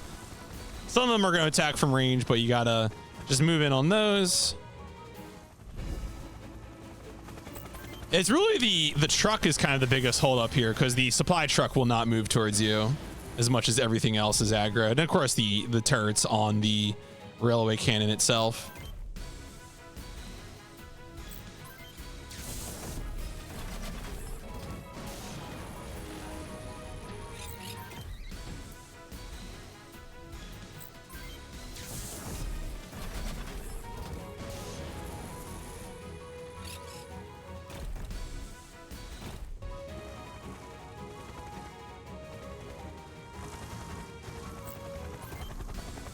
It's unfortunate. I don't think I'm gonna be able to move to that helicopter this turn, though, as much as I want to.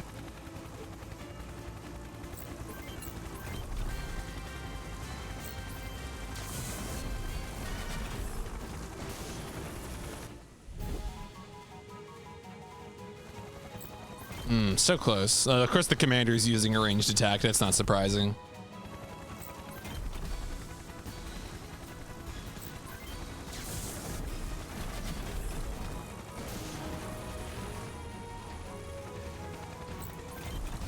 Unfortunate turn ordering there.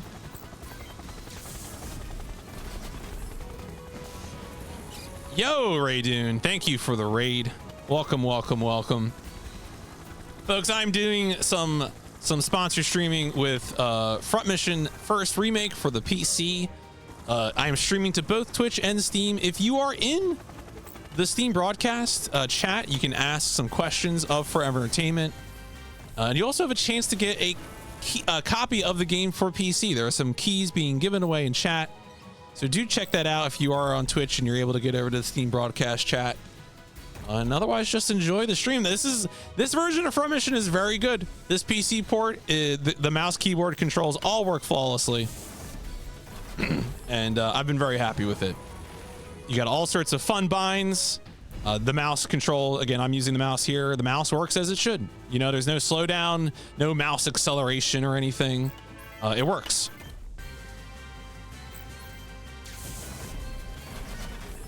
Yeah, it's very, very faithful to the original. This is, in terms of the gameplay balance, there are some extra difficulty modes. If you want to make things harder or easier, you're going to have that option.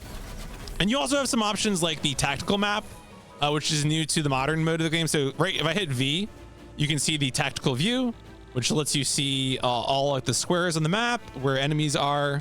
So, well, I mean, good news, if you want it to be easier, you can do that. So, but yeah, this is a pretty good, pretty definitive version of the first Front Mission, I would say. Actually, let's go for the truck and then I'll hop up. But yeah, I've been very happy with this. So of course, happy to play it and show it off on the Steam page. I did do a stream of this on launch day, and now I'm doing another stream of it during the day, which is an unusual time for me to be streaming, but you know, again, having fun with it. So why not?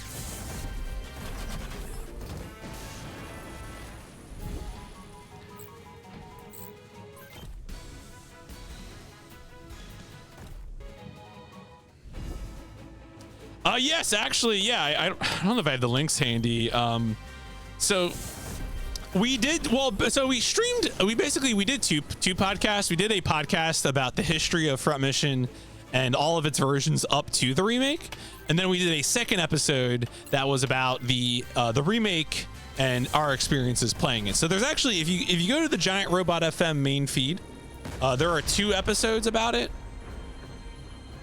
One of them again is the kind of the history of the game, and then the other one is the this remake, basically everything about this remake. Although of course, when we recorded that podcast, only the Switch version had been out, so I guess it's not everything because we didn't know about these versions. So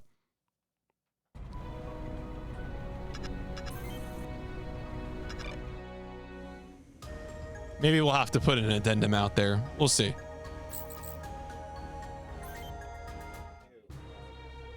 All right, Kevin comes back. He gets some more information. We're trying to mount a defense of Freedom City. Yeah, so the the game's got battle movement, battle skip. I mean, it always had animation skip and movement skip. It has also been some like little things have been fixed. One of my favorites is that when you use the duel or guide skills, you are now able to.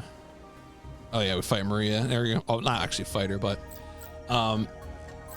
so sometimes you fight enemies that only have a single body part. That's just they have body. And in old versions of the game, you would still be presented with the menu when the duel or guide skills activate. In this version of the game, it just goes. It doesn't prompt you, which is really great because there's no reason to give you a choice when you can only shoot one thing. So just like really, really thoughtful changes.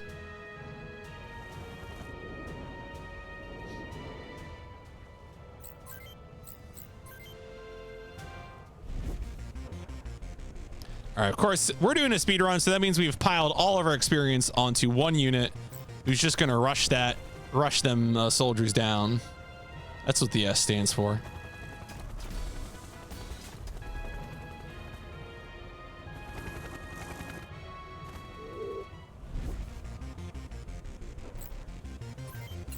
Yeah, I mean, I've never actually played a Super Robot Wars yet, but I mean, it's often the strategy of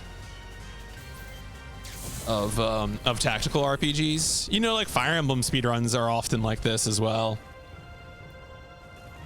Yeah, it definitely will happen soon. It almost happened, and it'll happen. I have confidence.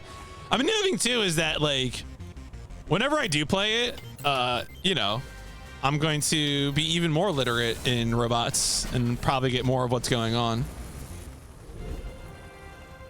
Yeah, I mean, as long as the game has a like counterattack ability, then having someone who A won't take damage and B will kill things in one turn is always going to be the way to go in terms of speed.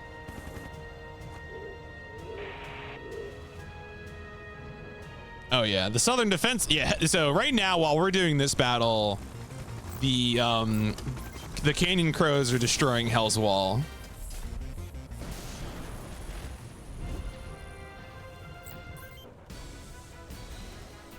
Oh, that man tried to speed me. Disrespectful. I'm the speeder here, folks. Don't anyone try to tell you otherwise.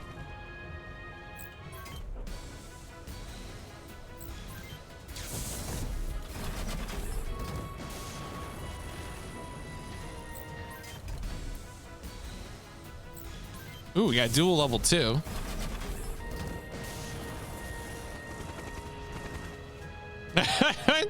I suppose so. I mean, Chrono Trigger. I mean, honestly, for me, the most exciting ones have been the PS1 games like Saga Frontier and Legend of Mana.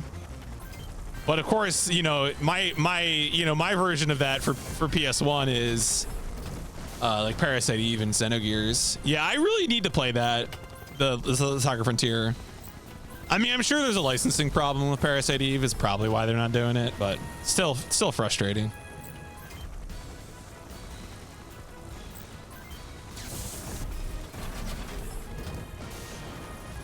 Xenogears keeps getting included in things as like crossover content without actually any new Xenogears. Yeah, no, I haven't replayed Parasite Eve 2 in forever. It would definitely be exciting to play that. Hey Square Enix. I don't know if you're here.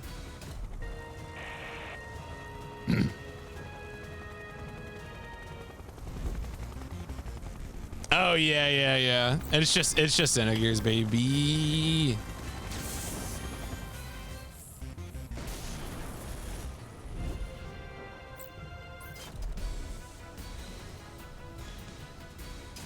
All right, so we just got these two goobers. That one's coming in. Yeah, so that Missileer ran out of ammo. And then we'll just grab the other one. World of Final Fantasy seemed like a really cool game.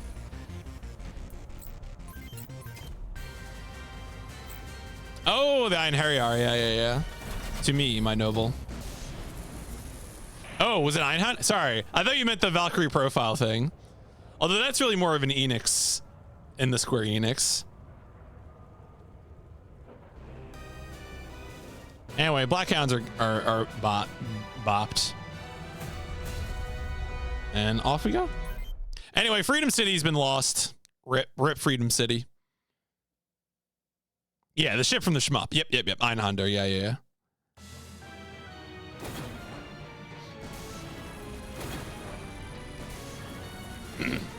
Oh no, the Blackhounds.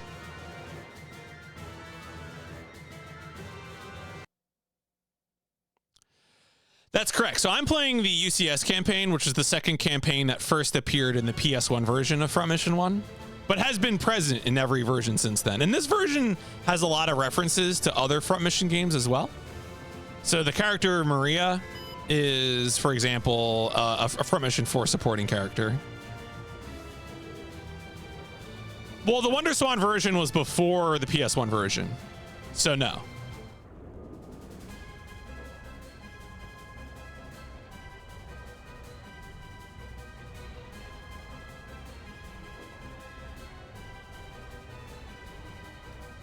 Yeah, the DS version was the first version to be published in English.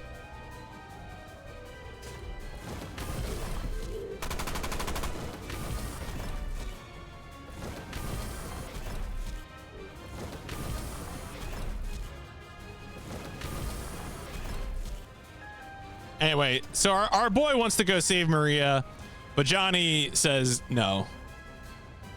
Yeah, I'm just so excited to be able to play two in English.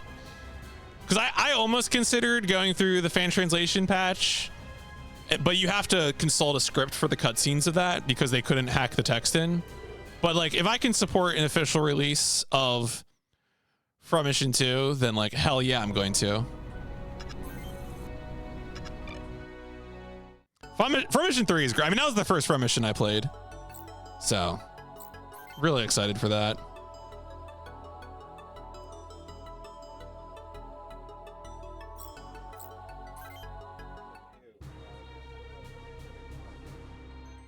All right, so we go in there. Talk to Stewart again. Okay. So now we're going to go do some missions. Got to do a rescue team.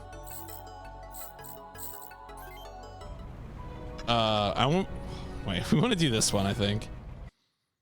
The one that's further away is like a side mission.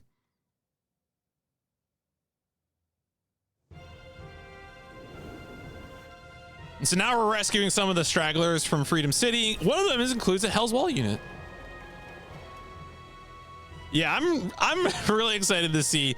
I know the Front Mission 3 mechanics can get kind of busted too for speedrunning. And so, I mean, hopefully everything goes well and there'll be a Front Mission 3 remake as well. So I can enjoy Front Mission 3 mechanics with this quality of life. Obviously, that's probably a few years off yet, but certainly an exciting prospect nonetheless.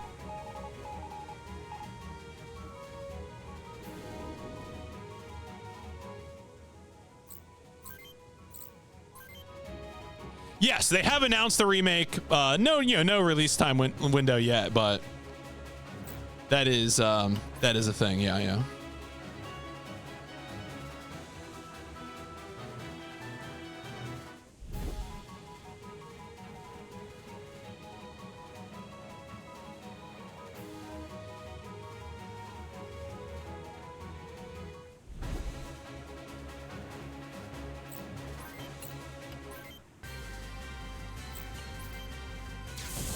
Got him.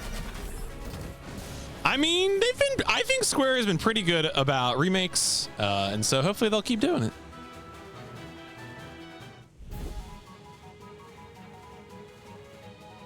Now, unfortunately, these guys are usually so aggro that they're not going to make an effort to be next to me. Some of them will end up attacking me.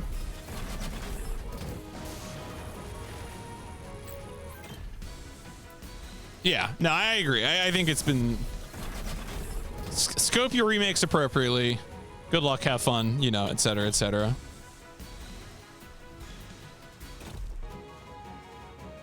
Oh, man, you really not going to attack me, brother? Brother.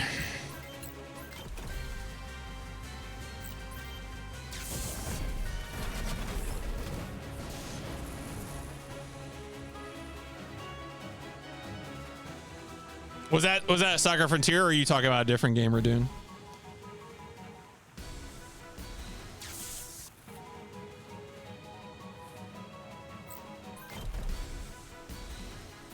Oh, Live. Okay, yeah. That's. I mean, that guy also got its first English release, which is also super cool. Yeah, I mean, I've not played that, but I've heard only good things, and certainly would be interested in playing that in the future.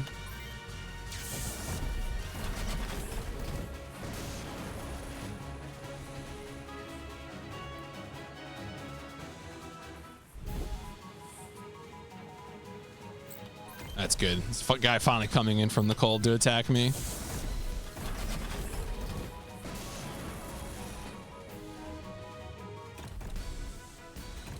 Is there a correct way to pronounce? Is there? Is there a correct way to pronounce any words? Impossible to say.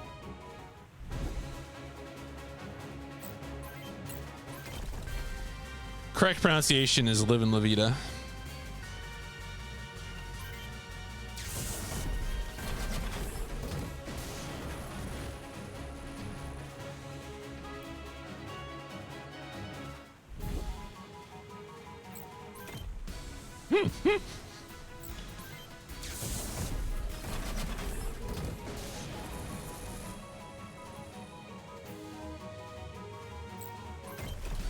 All right, we'll be able to take care of these guys and get out of this battle. Pretty satisfying to be able to rescue the whole crew.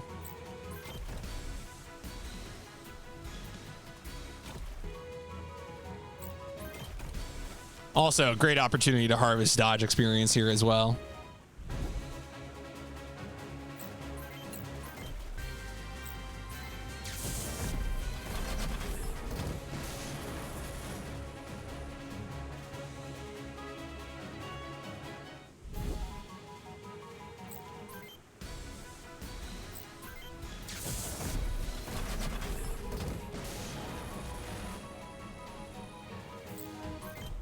Damn, you guys still got missiles? Come on, come up and say hello. The water's fine. Come on in.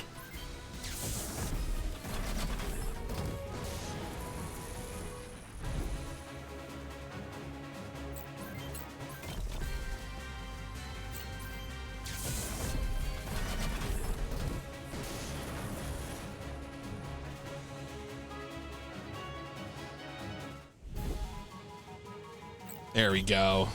Hook and sinker.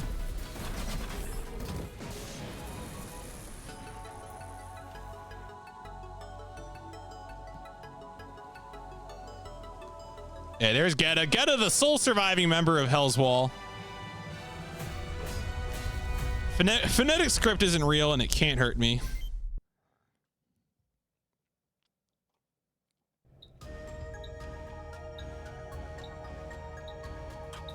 So now we move immediately into a second battle where we're defending these guys. We're going to a beach for an evacuation point.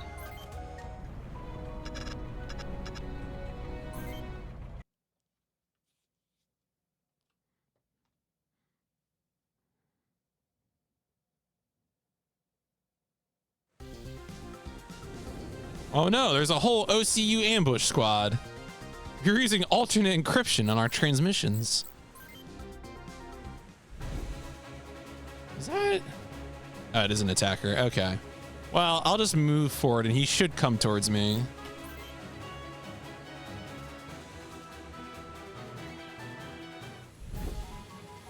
Of course, they also have tread and hover legs, so they have better movement on this terrain.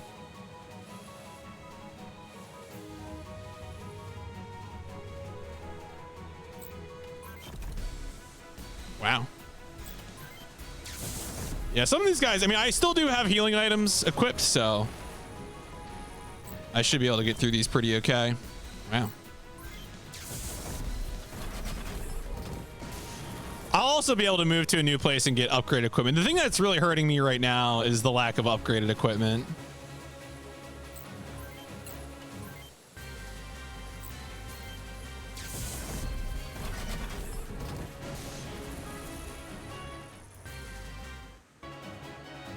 Can I make a quick save in the middle of turns like this? I can. Okay. Of course, I can always dodge if I'm in a situation where I really need to to not die, you know. That's kind of the interesting thing about this game is that the oh, I misread that. The experience, like being OP on experience, only does so much for you, like because of how the experience is capped. And this is a feature of, you know, this is how Front Mission 1 has always been.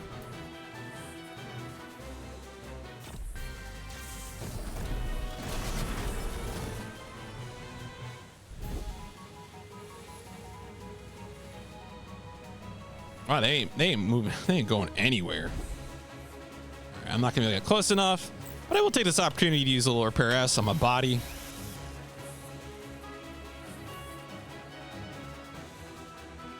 Shout out to that Vanzer pilot who is charging straight at the enemy with no workable arms. A bold strategy, but oh, there you go. All right, see you later, Chief.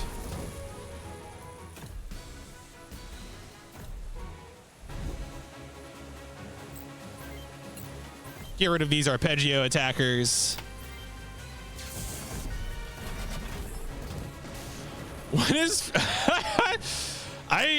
that's a question. I mean, it's already available on Steam. We kids, don't worry. I haven't played that game yet. It does have a sub-hour speedrun, though, which is pretty cool. That'll get played at some point. You think the guy with no arms is gonna headbutt the enemy? Oh yeah, we got to take care of the anti-air. This guy, all right, that guy's almost dead. I don't really have to worry about that guy. Let's take care of these trucks.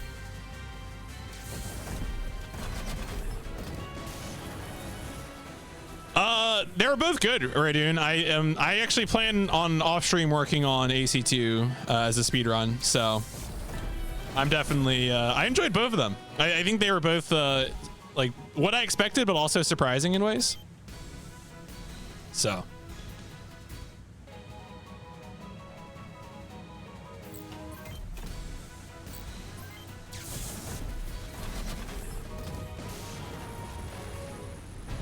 All right, I'm gonna take care of this other SAM truck because you gotta get rid of these in order to advance the mission.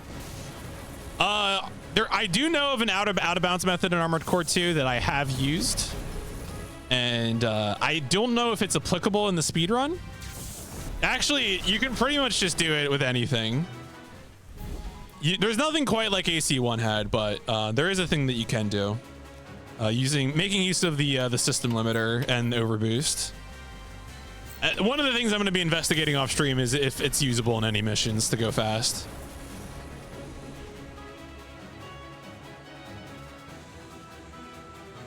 That's kind of the wildest part of speedrunning those games is the system limiter stuff. You can really do some wild things with that. All right, so anyway, we rescue the refugees. Any percent's like 40 minutes. I think no fail mission, no out of bounds is like 1 hour 15. There we go. We got everybody. Recruit all team members in the UCS campaign. Steam achievement unlocked. You get everyone by default in the UCS campaign. It's not like the OCU campaign where there's optional folks.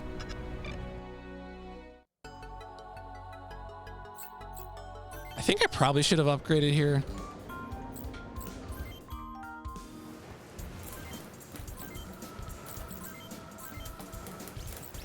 Oh yeah, I definitely should have upgraded. Whoopsies. Do we have a new shield? No.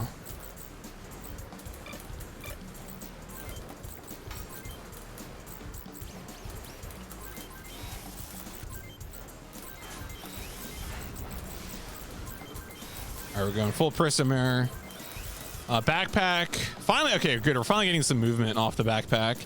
The Riff is the repairing backpack, but we're not interested in that.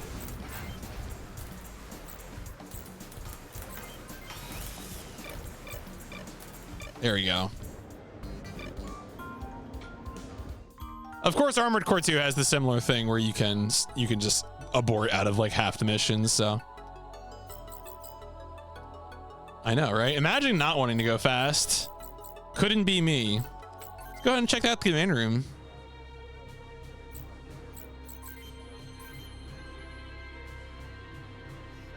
No. Damn. All right. Let's check out the... Oh, we got to talk to people. I think we just have to talk to people. Canyon Crows. They're great. They're the player characters in the OCU campaign. Did you ever mess with the other leg types? I know it's really just... Yeah, I mean, the other leg types can help you in like a few maps with water or with sand, but I generally did not find them necessary, so I didn't play with it myself. But I'm often a stickler for always sticking to the straight and narrow. If I can keep the same parts, I will.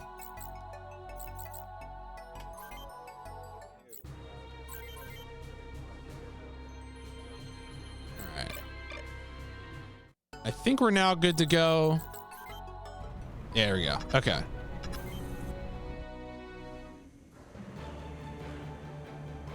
Yeah, so now we're going to help out the defense of this city. Koichi's there. Koichi's doing bad stuff. He's a bad boy. More of a no-fail kind of... Yeah, I mean...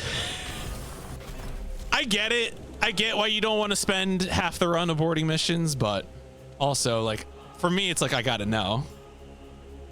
I gotta know how fast can you go?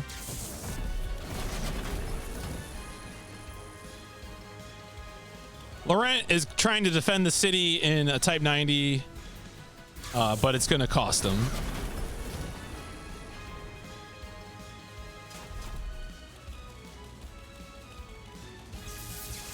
Yep, and then it shorts out.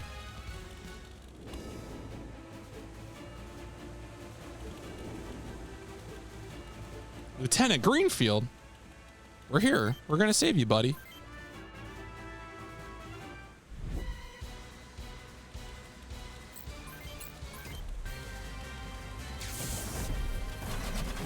We, yes, that's right. The royal we.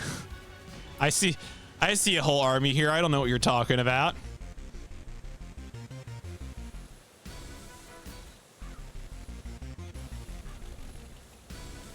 Belchka almost feels like a Beltorchica reference. I don't know if that's actually true. It's like, is this a Gundam reference?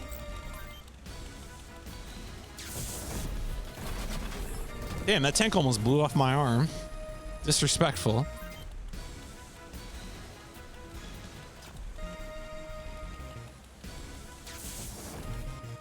Oh no, Loren, no!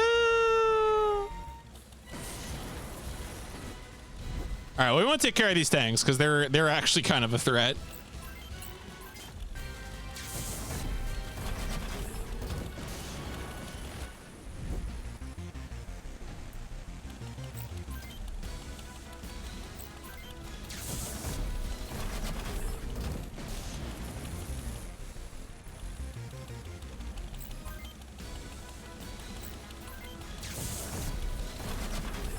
Oh yeah. Yeah, so we're gonna get our final few level ups again based off of dodge experience.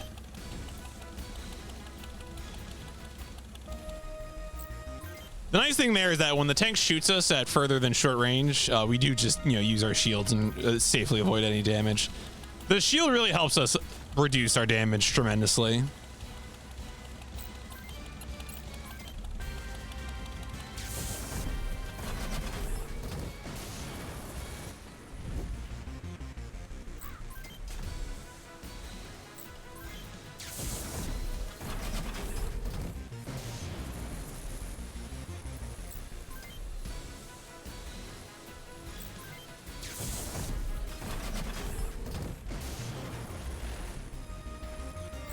The nice thing about the enemies having like their tread legs is that they can get to us really easy, which is useful when we're able to counterattack them and kill them. You know, you do love to see it.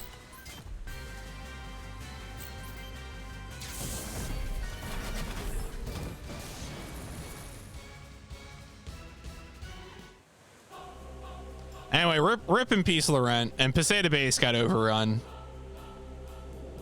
Can't believe this would happen. Oh yeah, and then we find the evil scientist Gilmore. Let's go.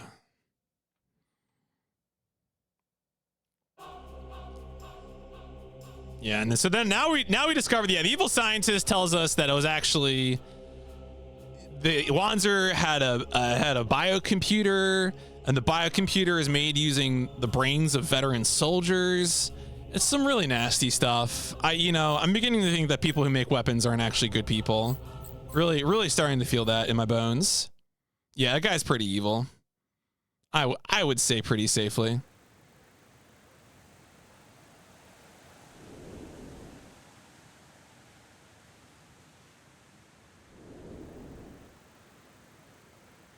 So now I think we're gonna go check out the Nirvana Institute. Because they're like, well, okay, the Nirvana Institute is clearly up to evil, so we gotta go stop them. But what if we could upgrade our mech?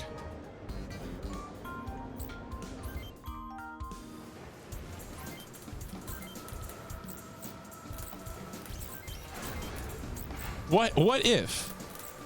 Mech upgrade. I think we might keep the cemetery town because we want 4 hits instead of 3 hits. More hits is always better. Let's see what we can do about our legs though. Oh, there we go. I think we want to go straight pious.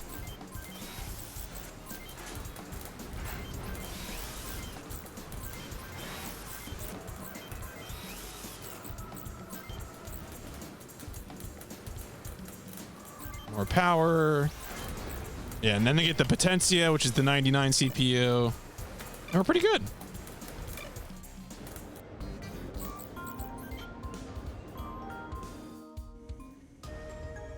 All right, at this point, we can go straight to the Nirvana Institute. Yeah, you aren't taking all the glory.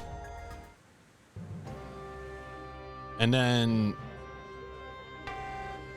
oh my god, we're being attacked by rogue UCS soldiers.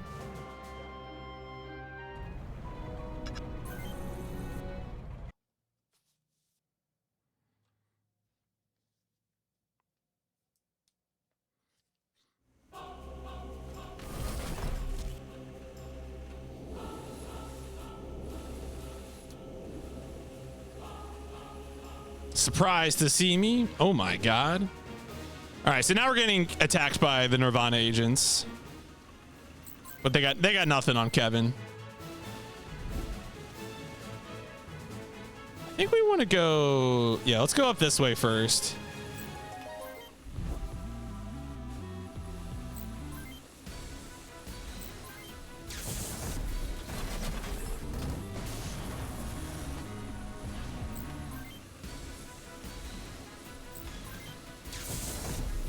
Again, staying upgraded increases our HP, also gives us more defense on top of our, our skill defense, basically our dodge mechanic.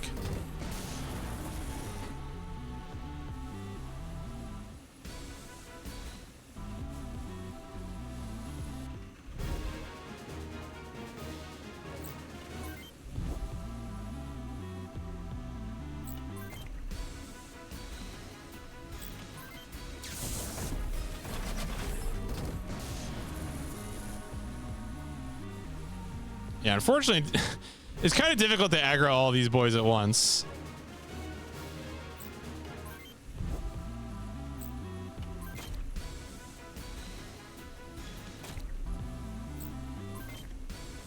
More guard experience, easy peasy.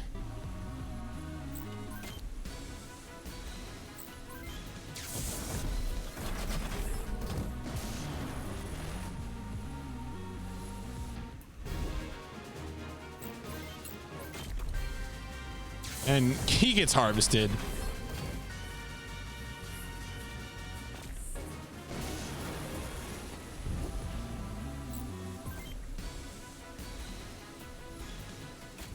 I might. Okay, here's what I'm gonna do. I think the way this should work is I should be able to go towards these guys to aggro them, and the Missileer should follow me, especially once he runs out of ammo.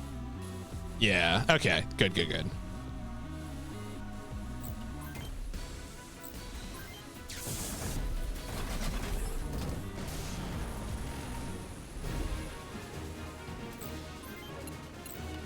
You always want to take care of the Missileers as quickly as possible.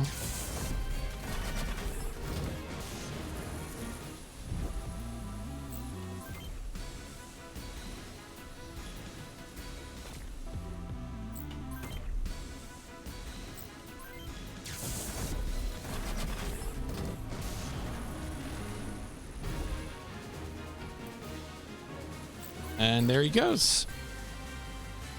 Now, of course, this isn't going to work out the way that Kevin wants to, because as much as we've destroyed these Nirvana agents, we cannot defeat the entire UCS army by ourselves, as much as I'd like to try.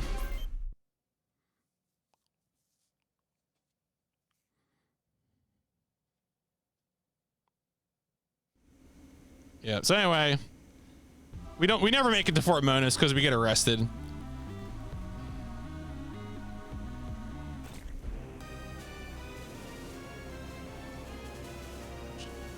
Kevin demands that our squad attack him so that he can turn himself in.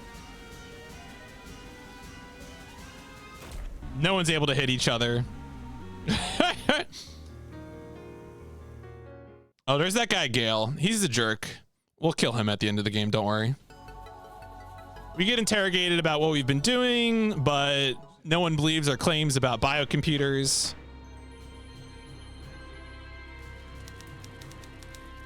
And so the OCU forces overrun. They crush through the Mail River defense. And we're stuck in jail. Hi. So anyway, she tells us a bunch of stuff that we already knew. We're able to get out of jail. Haley's waiting for us, but we gotta go. Turns out some of our other boys are in jail, so we gotta go break them out. But let's shop first.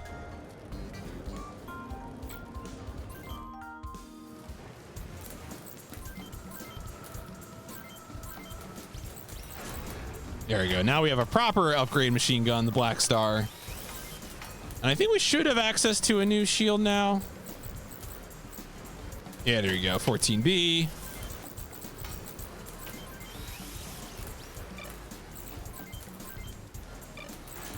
I think we want to keep the pious legs, but we can upgrade the rest of our body. We could go Blazaya too. Do I want to go? Yeah, I'll go arms. That's right. That's what it is. I put on the arms. So we can afford the extra weight, so no problem. All right. We can talk to our teammates who are here. And then that allows us to go to the prison camp. Does it? Oh, no, there it is. I couldn't see the marker on screen. Whoopsies. We're in there.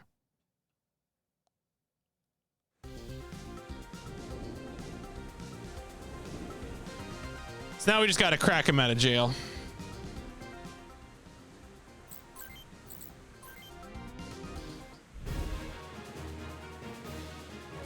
Doing it the old-fashioned way. Destroying everything.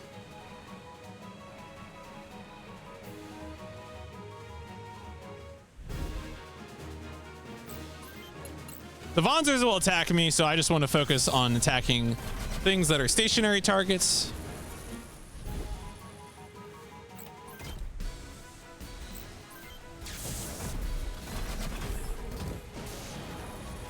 Putting the Blazaya 2 arms on the pious body is very funny. Just incredibly swole, like Chris Redfield in Resident Evil 5.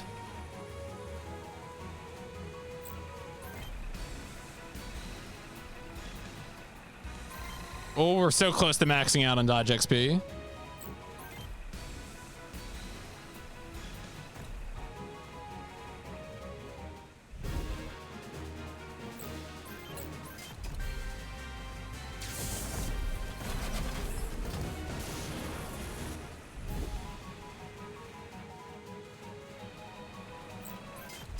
That's good. I wasn't sure if that truck would come forward.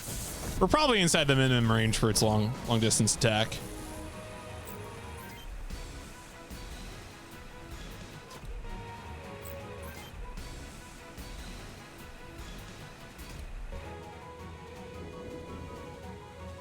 What's all that noise? Do you think the lieutenant's busting us out of jail? Who can say? Who can say?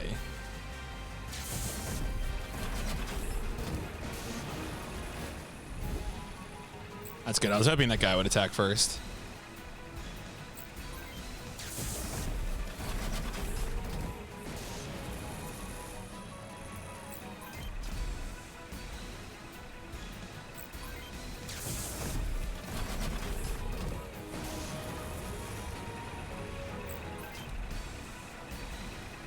Good. All right, now I'll be able to finish off this turret, and that'll be the end of it.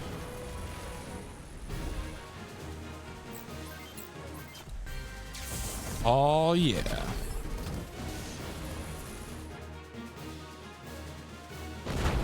Bam! Take that, jail.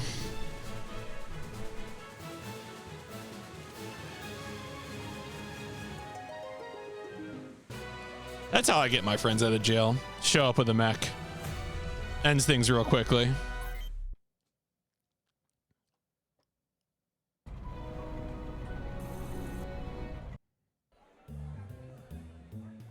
What is going on? So good news, of course, is that we're in a new town, which means we should check once again for new parts.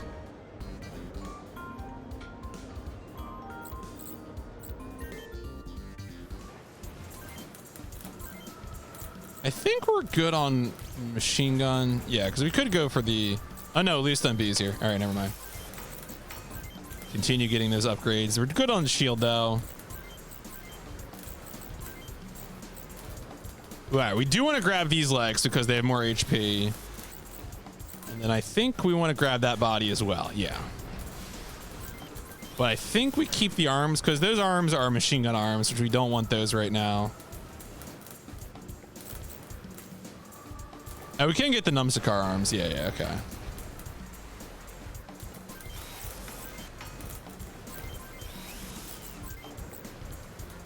Yeah. All right, this is good. Weird little guy, but I love him. You do love to see him. All right, I think we have our objective, which at this point is going to the Nirvana Institute. Bam. The Nirvana Institute again.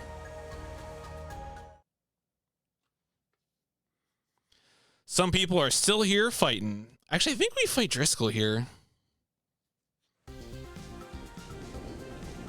Oh no, it's just Blackhounds. It's just Blackhounds. That's right.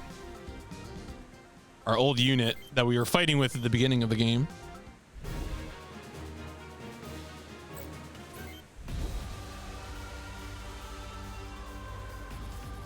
You even get the theme of the Blackhounds. Yeah, hello, Ran.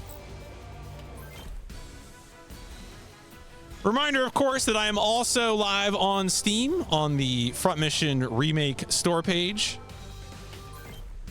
which is a great opportunity to ask questions in the Steam chat about Front Mission First Remake, and also there's an opportunity to get some keys.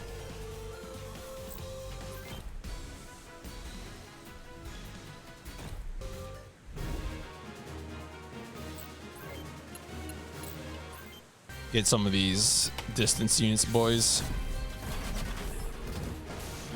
They all have their mechs painted the same color. They're professionals.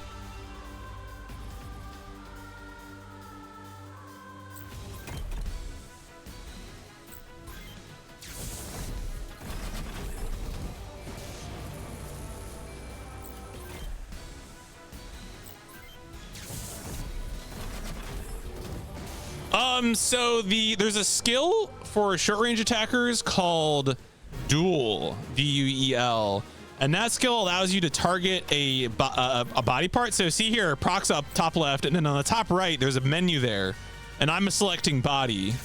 It's the top option. So yes, that's how that works, because I get a skill use that skill to target the body part.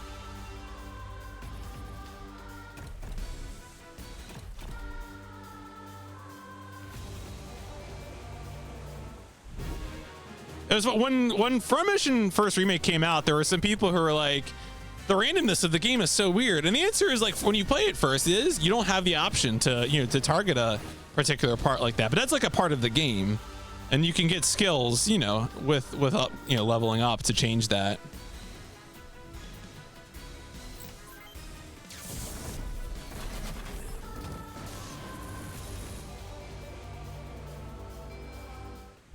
No, there's no harvesting of enemy parts in this game. I mean, you sometimes have enemies drop parts, but that is independent of how you destroy them.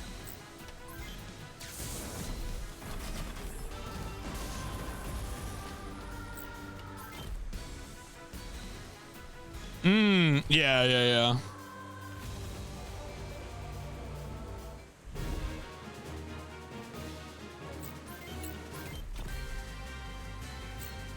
Yeah, the speed is the skill that adds more shots. That's a very strong skill. I always take, the order I take them in is speed, switch, and then duel. There are rifles that have some distance, yeah.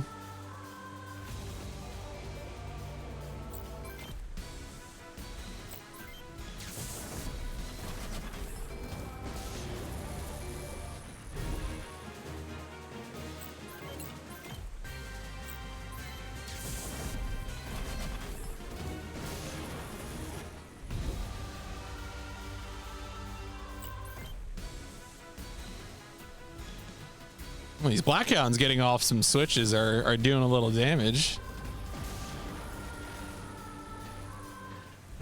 Really? No, I'm not walking you. I'm gonna go kill the other guy.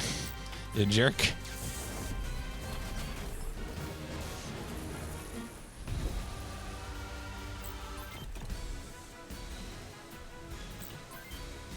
Got him.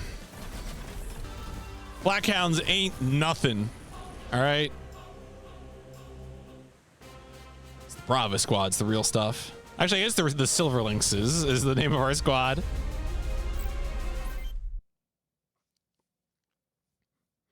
All right, we're coming into the home stretch here. Moving on to the final town. Gonna get the final few levels here. Wow, what a sad little... I think this town's cute. Kind of reminds me of Teardown. A little car and the port side thing and the lighthouse. Shout out to the Teardown.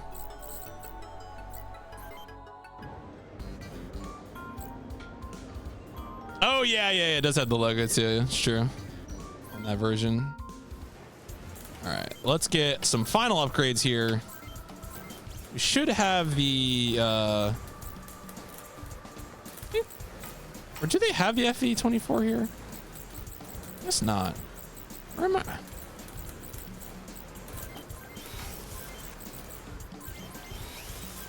Is there... I don't think we get any more shields here. If I remember right. Yeah, the 14B is the best we get. Oh, I guess we could... I think that's right. I think we get another upgrade opportunity later. Oh, we do get that upgrade. Yeah, you can get the flamethrower arm or whatever. And it's just a machine gun arm, but... okay. Yeah, I think we're good. I think we're good with this build for now. We just have to do some talking. We have to go talk to Maria. No.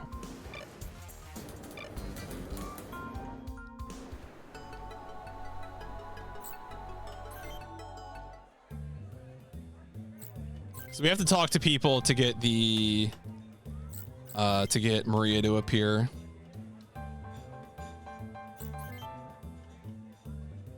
Oh yeah, there you go. Kane, that was who it was. Kane tips you off.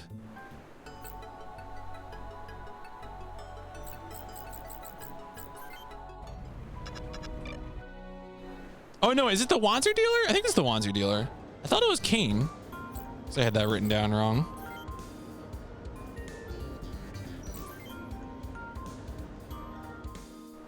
There you go. Now she appears. Skirt. Maria. This is the last time you get to talk to Maria.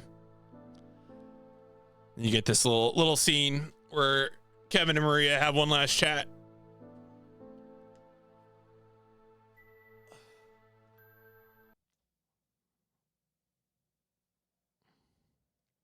We're on a speed run though, so we're skipping it. But there are more soldiers here to fight.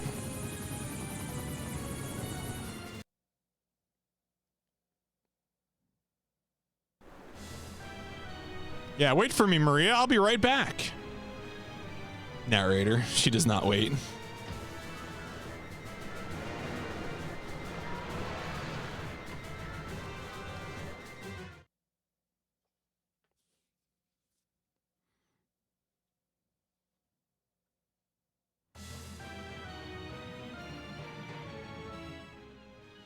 Head in the battle, as always, with Kevin and the trusty Lynx.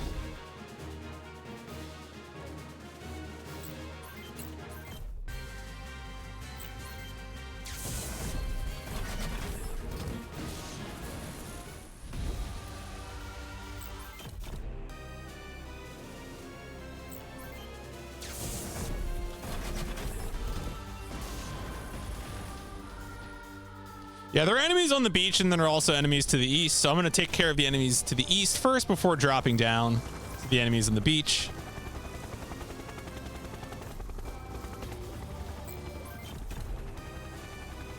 Especially since these helicopters are up here as well.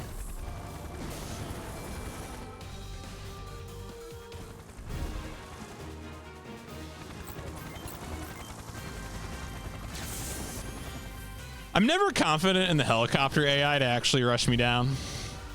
So, you know, I'll just do them a favor. Do them a solid, rush them down.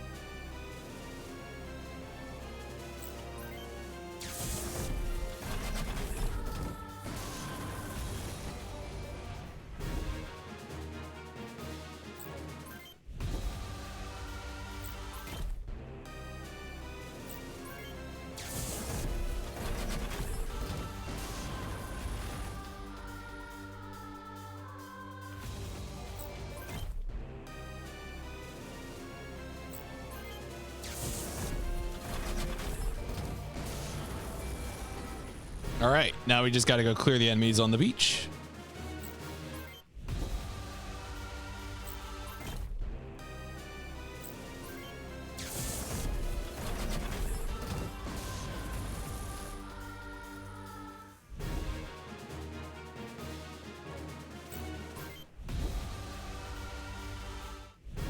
Damn, those guys are really not moving. Oh, well.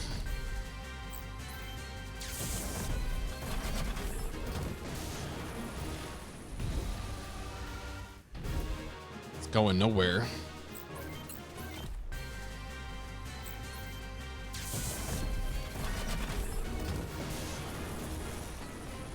All right, mission complete.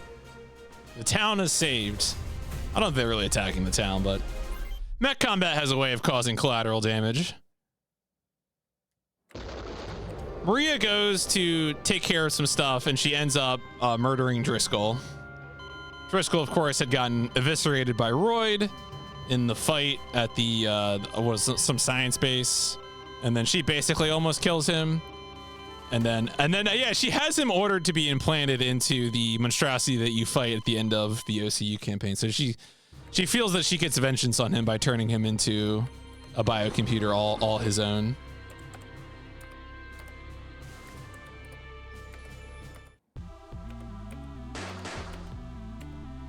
She discovers that Gale and Winger are trying to take the biocomputer data and steal it for themselves.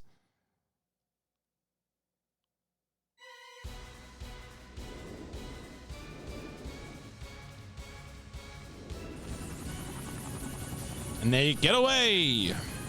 Those cretins, those goobers.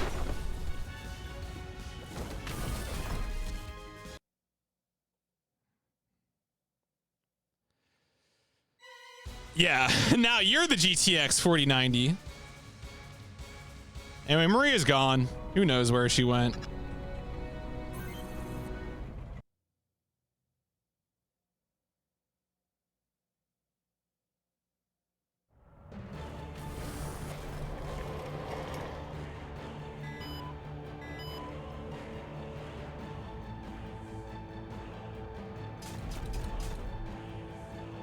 Oh yeah, this is where Maria sacrifices herself so that we can go to the Fort Monas airport.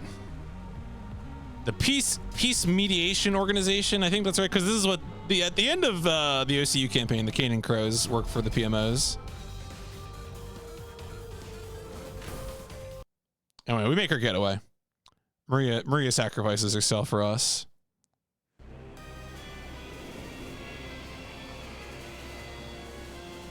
There we go. Now we're gonna go get this boat. Oh, look at those guys.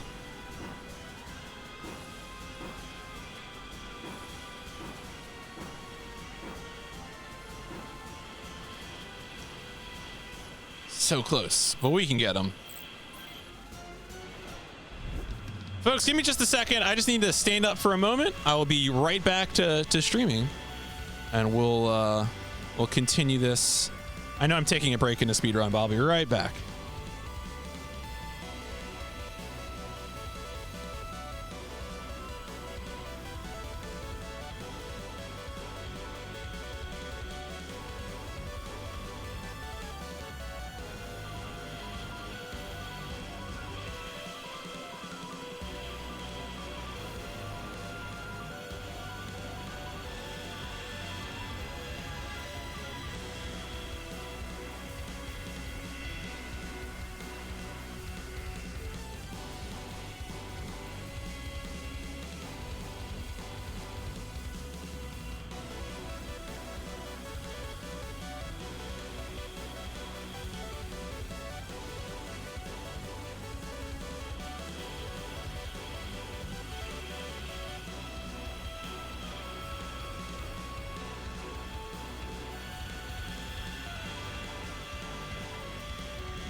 Back at it. Yo, excellent information. Of course, there are many people who should be streaming forever for Front Mission, which is exciting to see. I actually, when I did my stream of Front Mission on Friday, I rated a runner afterwards who was also doing streaming Front Mission first. So good to see. You do love to see it. Let's go ahead and get into this.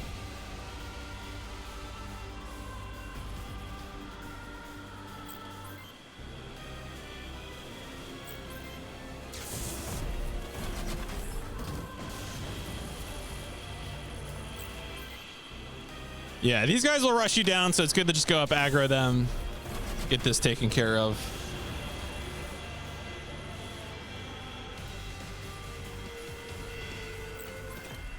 They got those hover legs, so they move pretty fast across the tarmac. Ocean of space. Space is now ocean fields.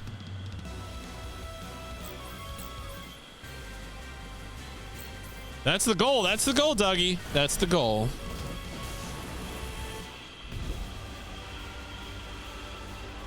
As usual, the trucks are kind of what we want to go for first, because they're not going to move towards us, and we do have to take them out to win.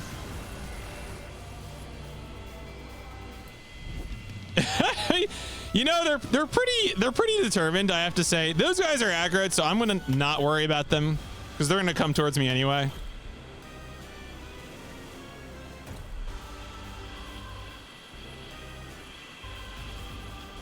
Yeah, see, I don't want to spend time going after them because they're going to come towards me and get counterattacked anyway.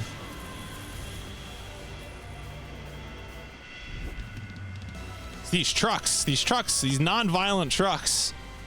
You gotta get rid of them.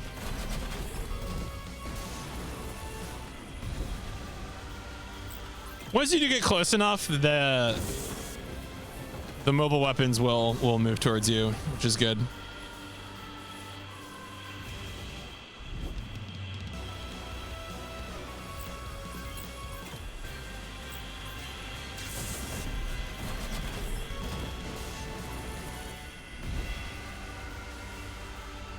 Surprised that last one hasn't just aggroed, but we'll get there.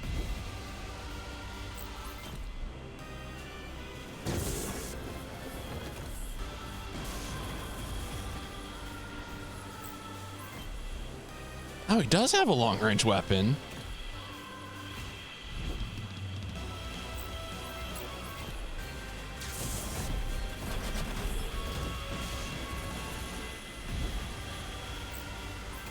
You goober. I guess that's why he wasn't more aggro. I always thought all of those guys only had short-range weapons. All right, well, we've discovered that Winger and Gale are making their daring escape with the goods, so we got to go chase them down.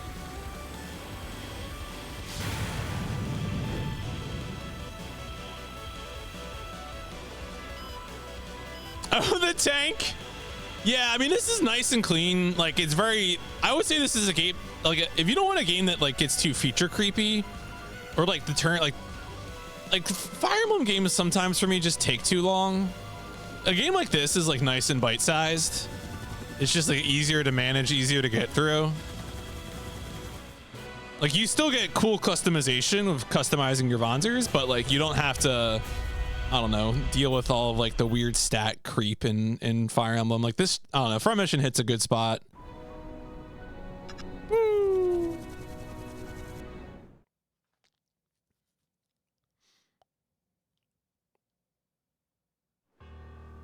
So, of course, the final showdown is on the Santa Barbara, the aircraft carrier. We're finally going to bring Winger to justice.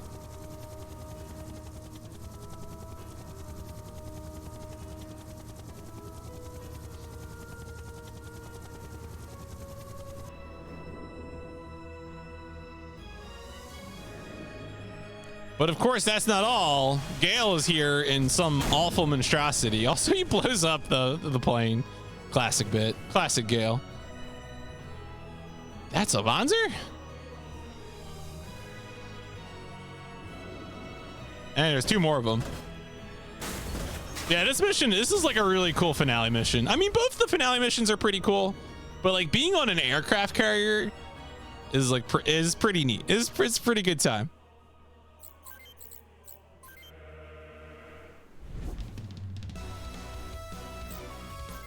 That's all we got. We just got these 3 enemies. What is his movement range?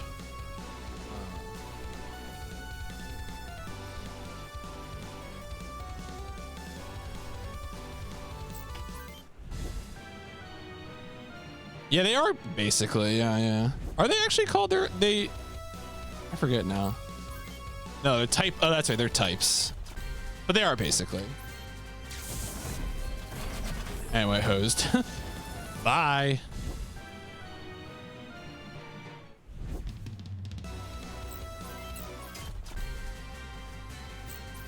Bye.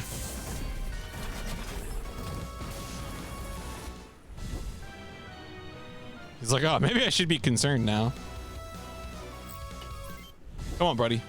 Go ahead, fight me. And there we go. The Raven defeated. Inconceivable. Time will be once we go to black screen here.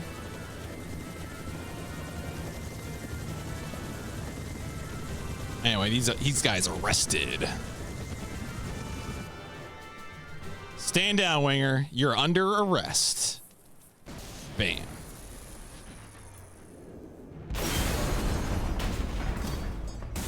Oh, he just blew him. Explode.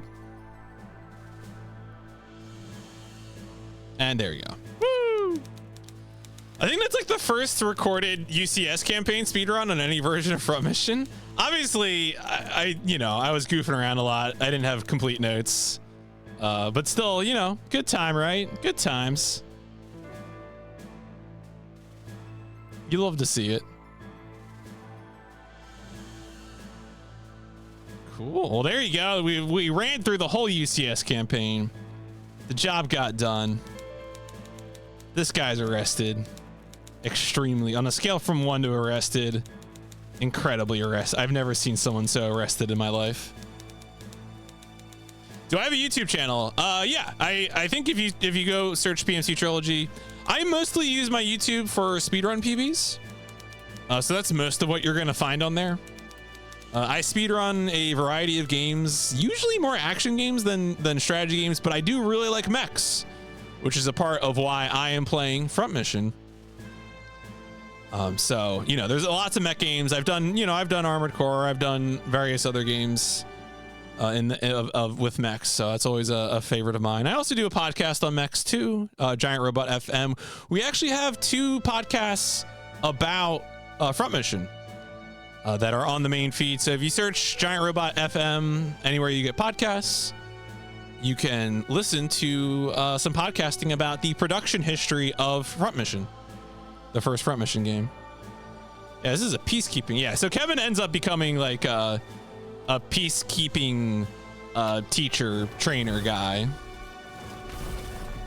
I don't think Kevin ever appears in another Front Mission after this. This is like the end of Kevin's narrative. Royd, the OCU main character, does appear in other Front Mission games. More on that later. Wink, wink.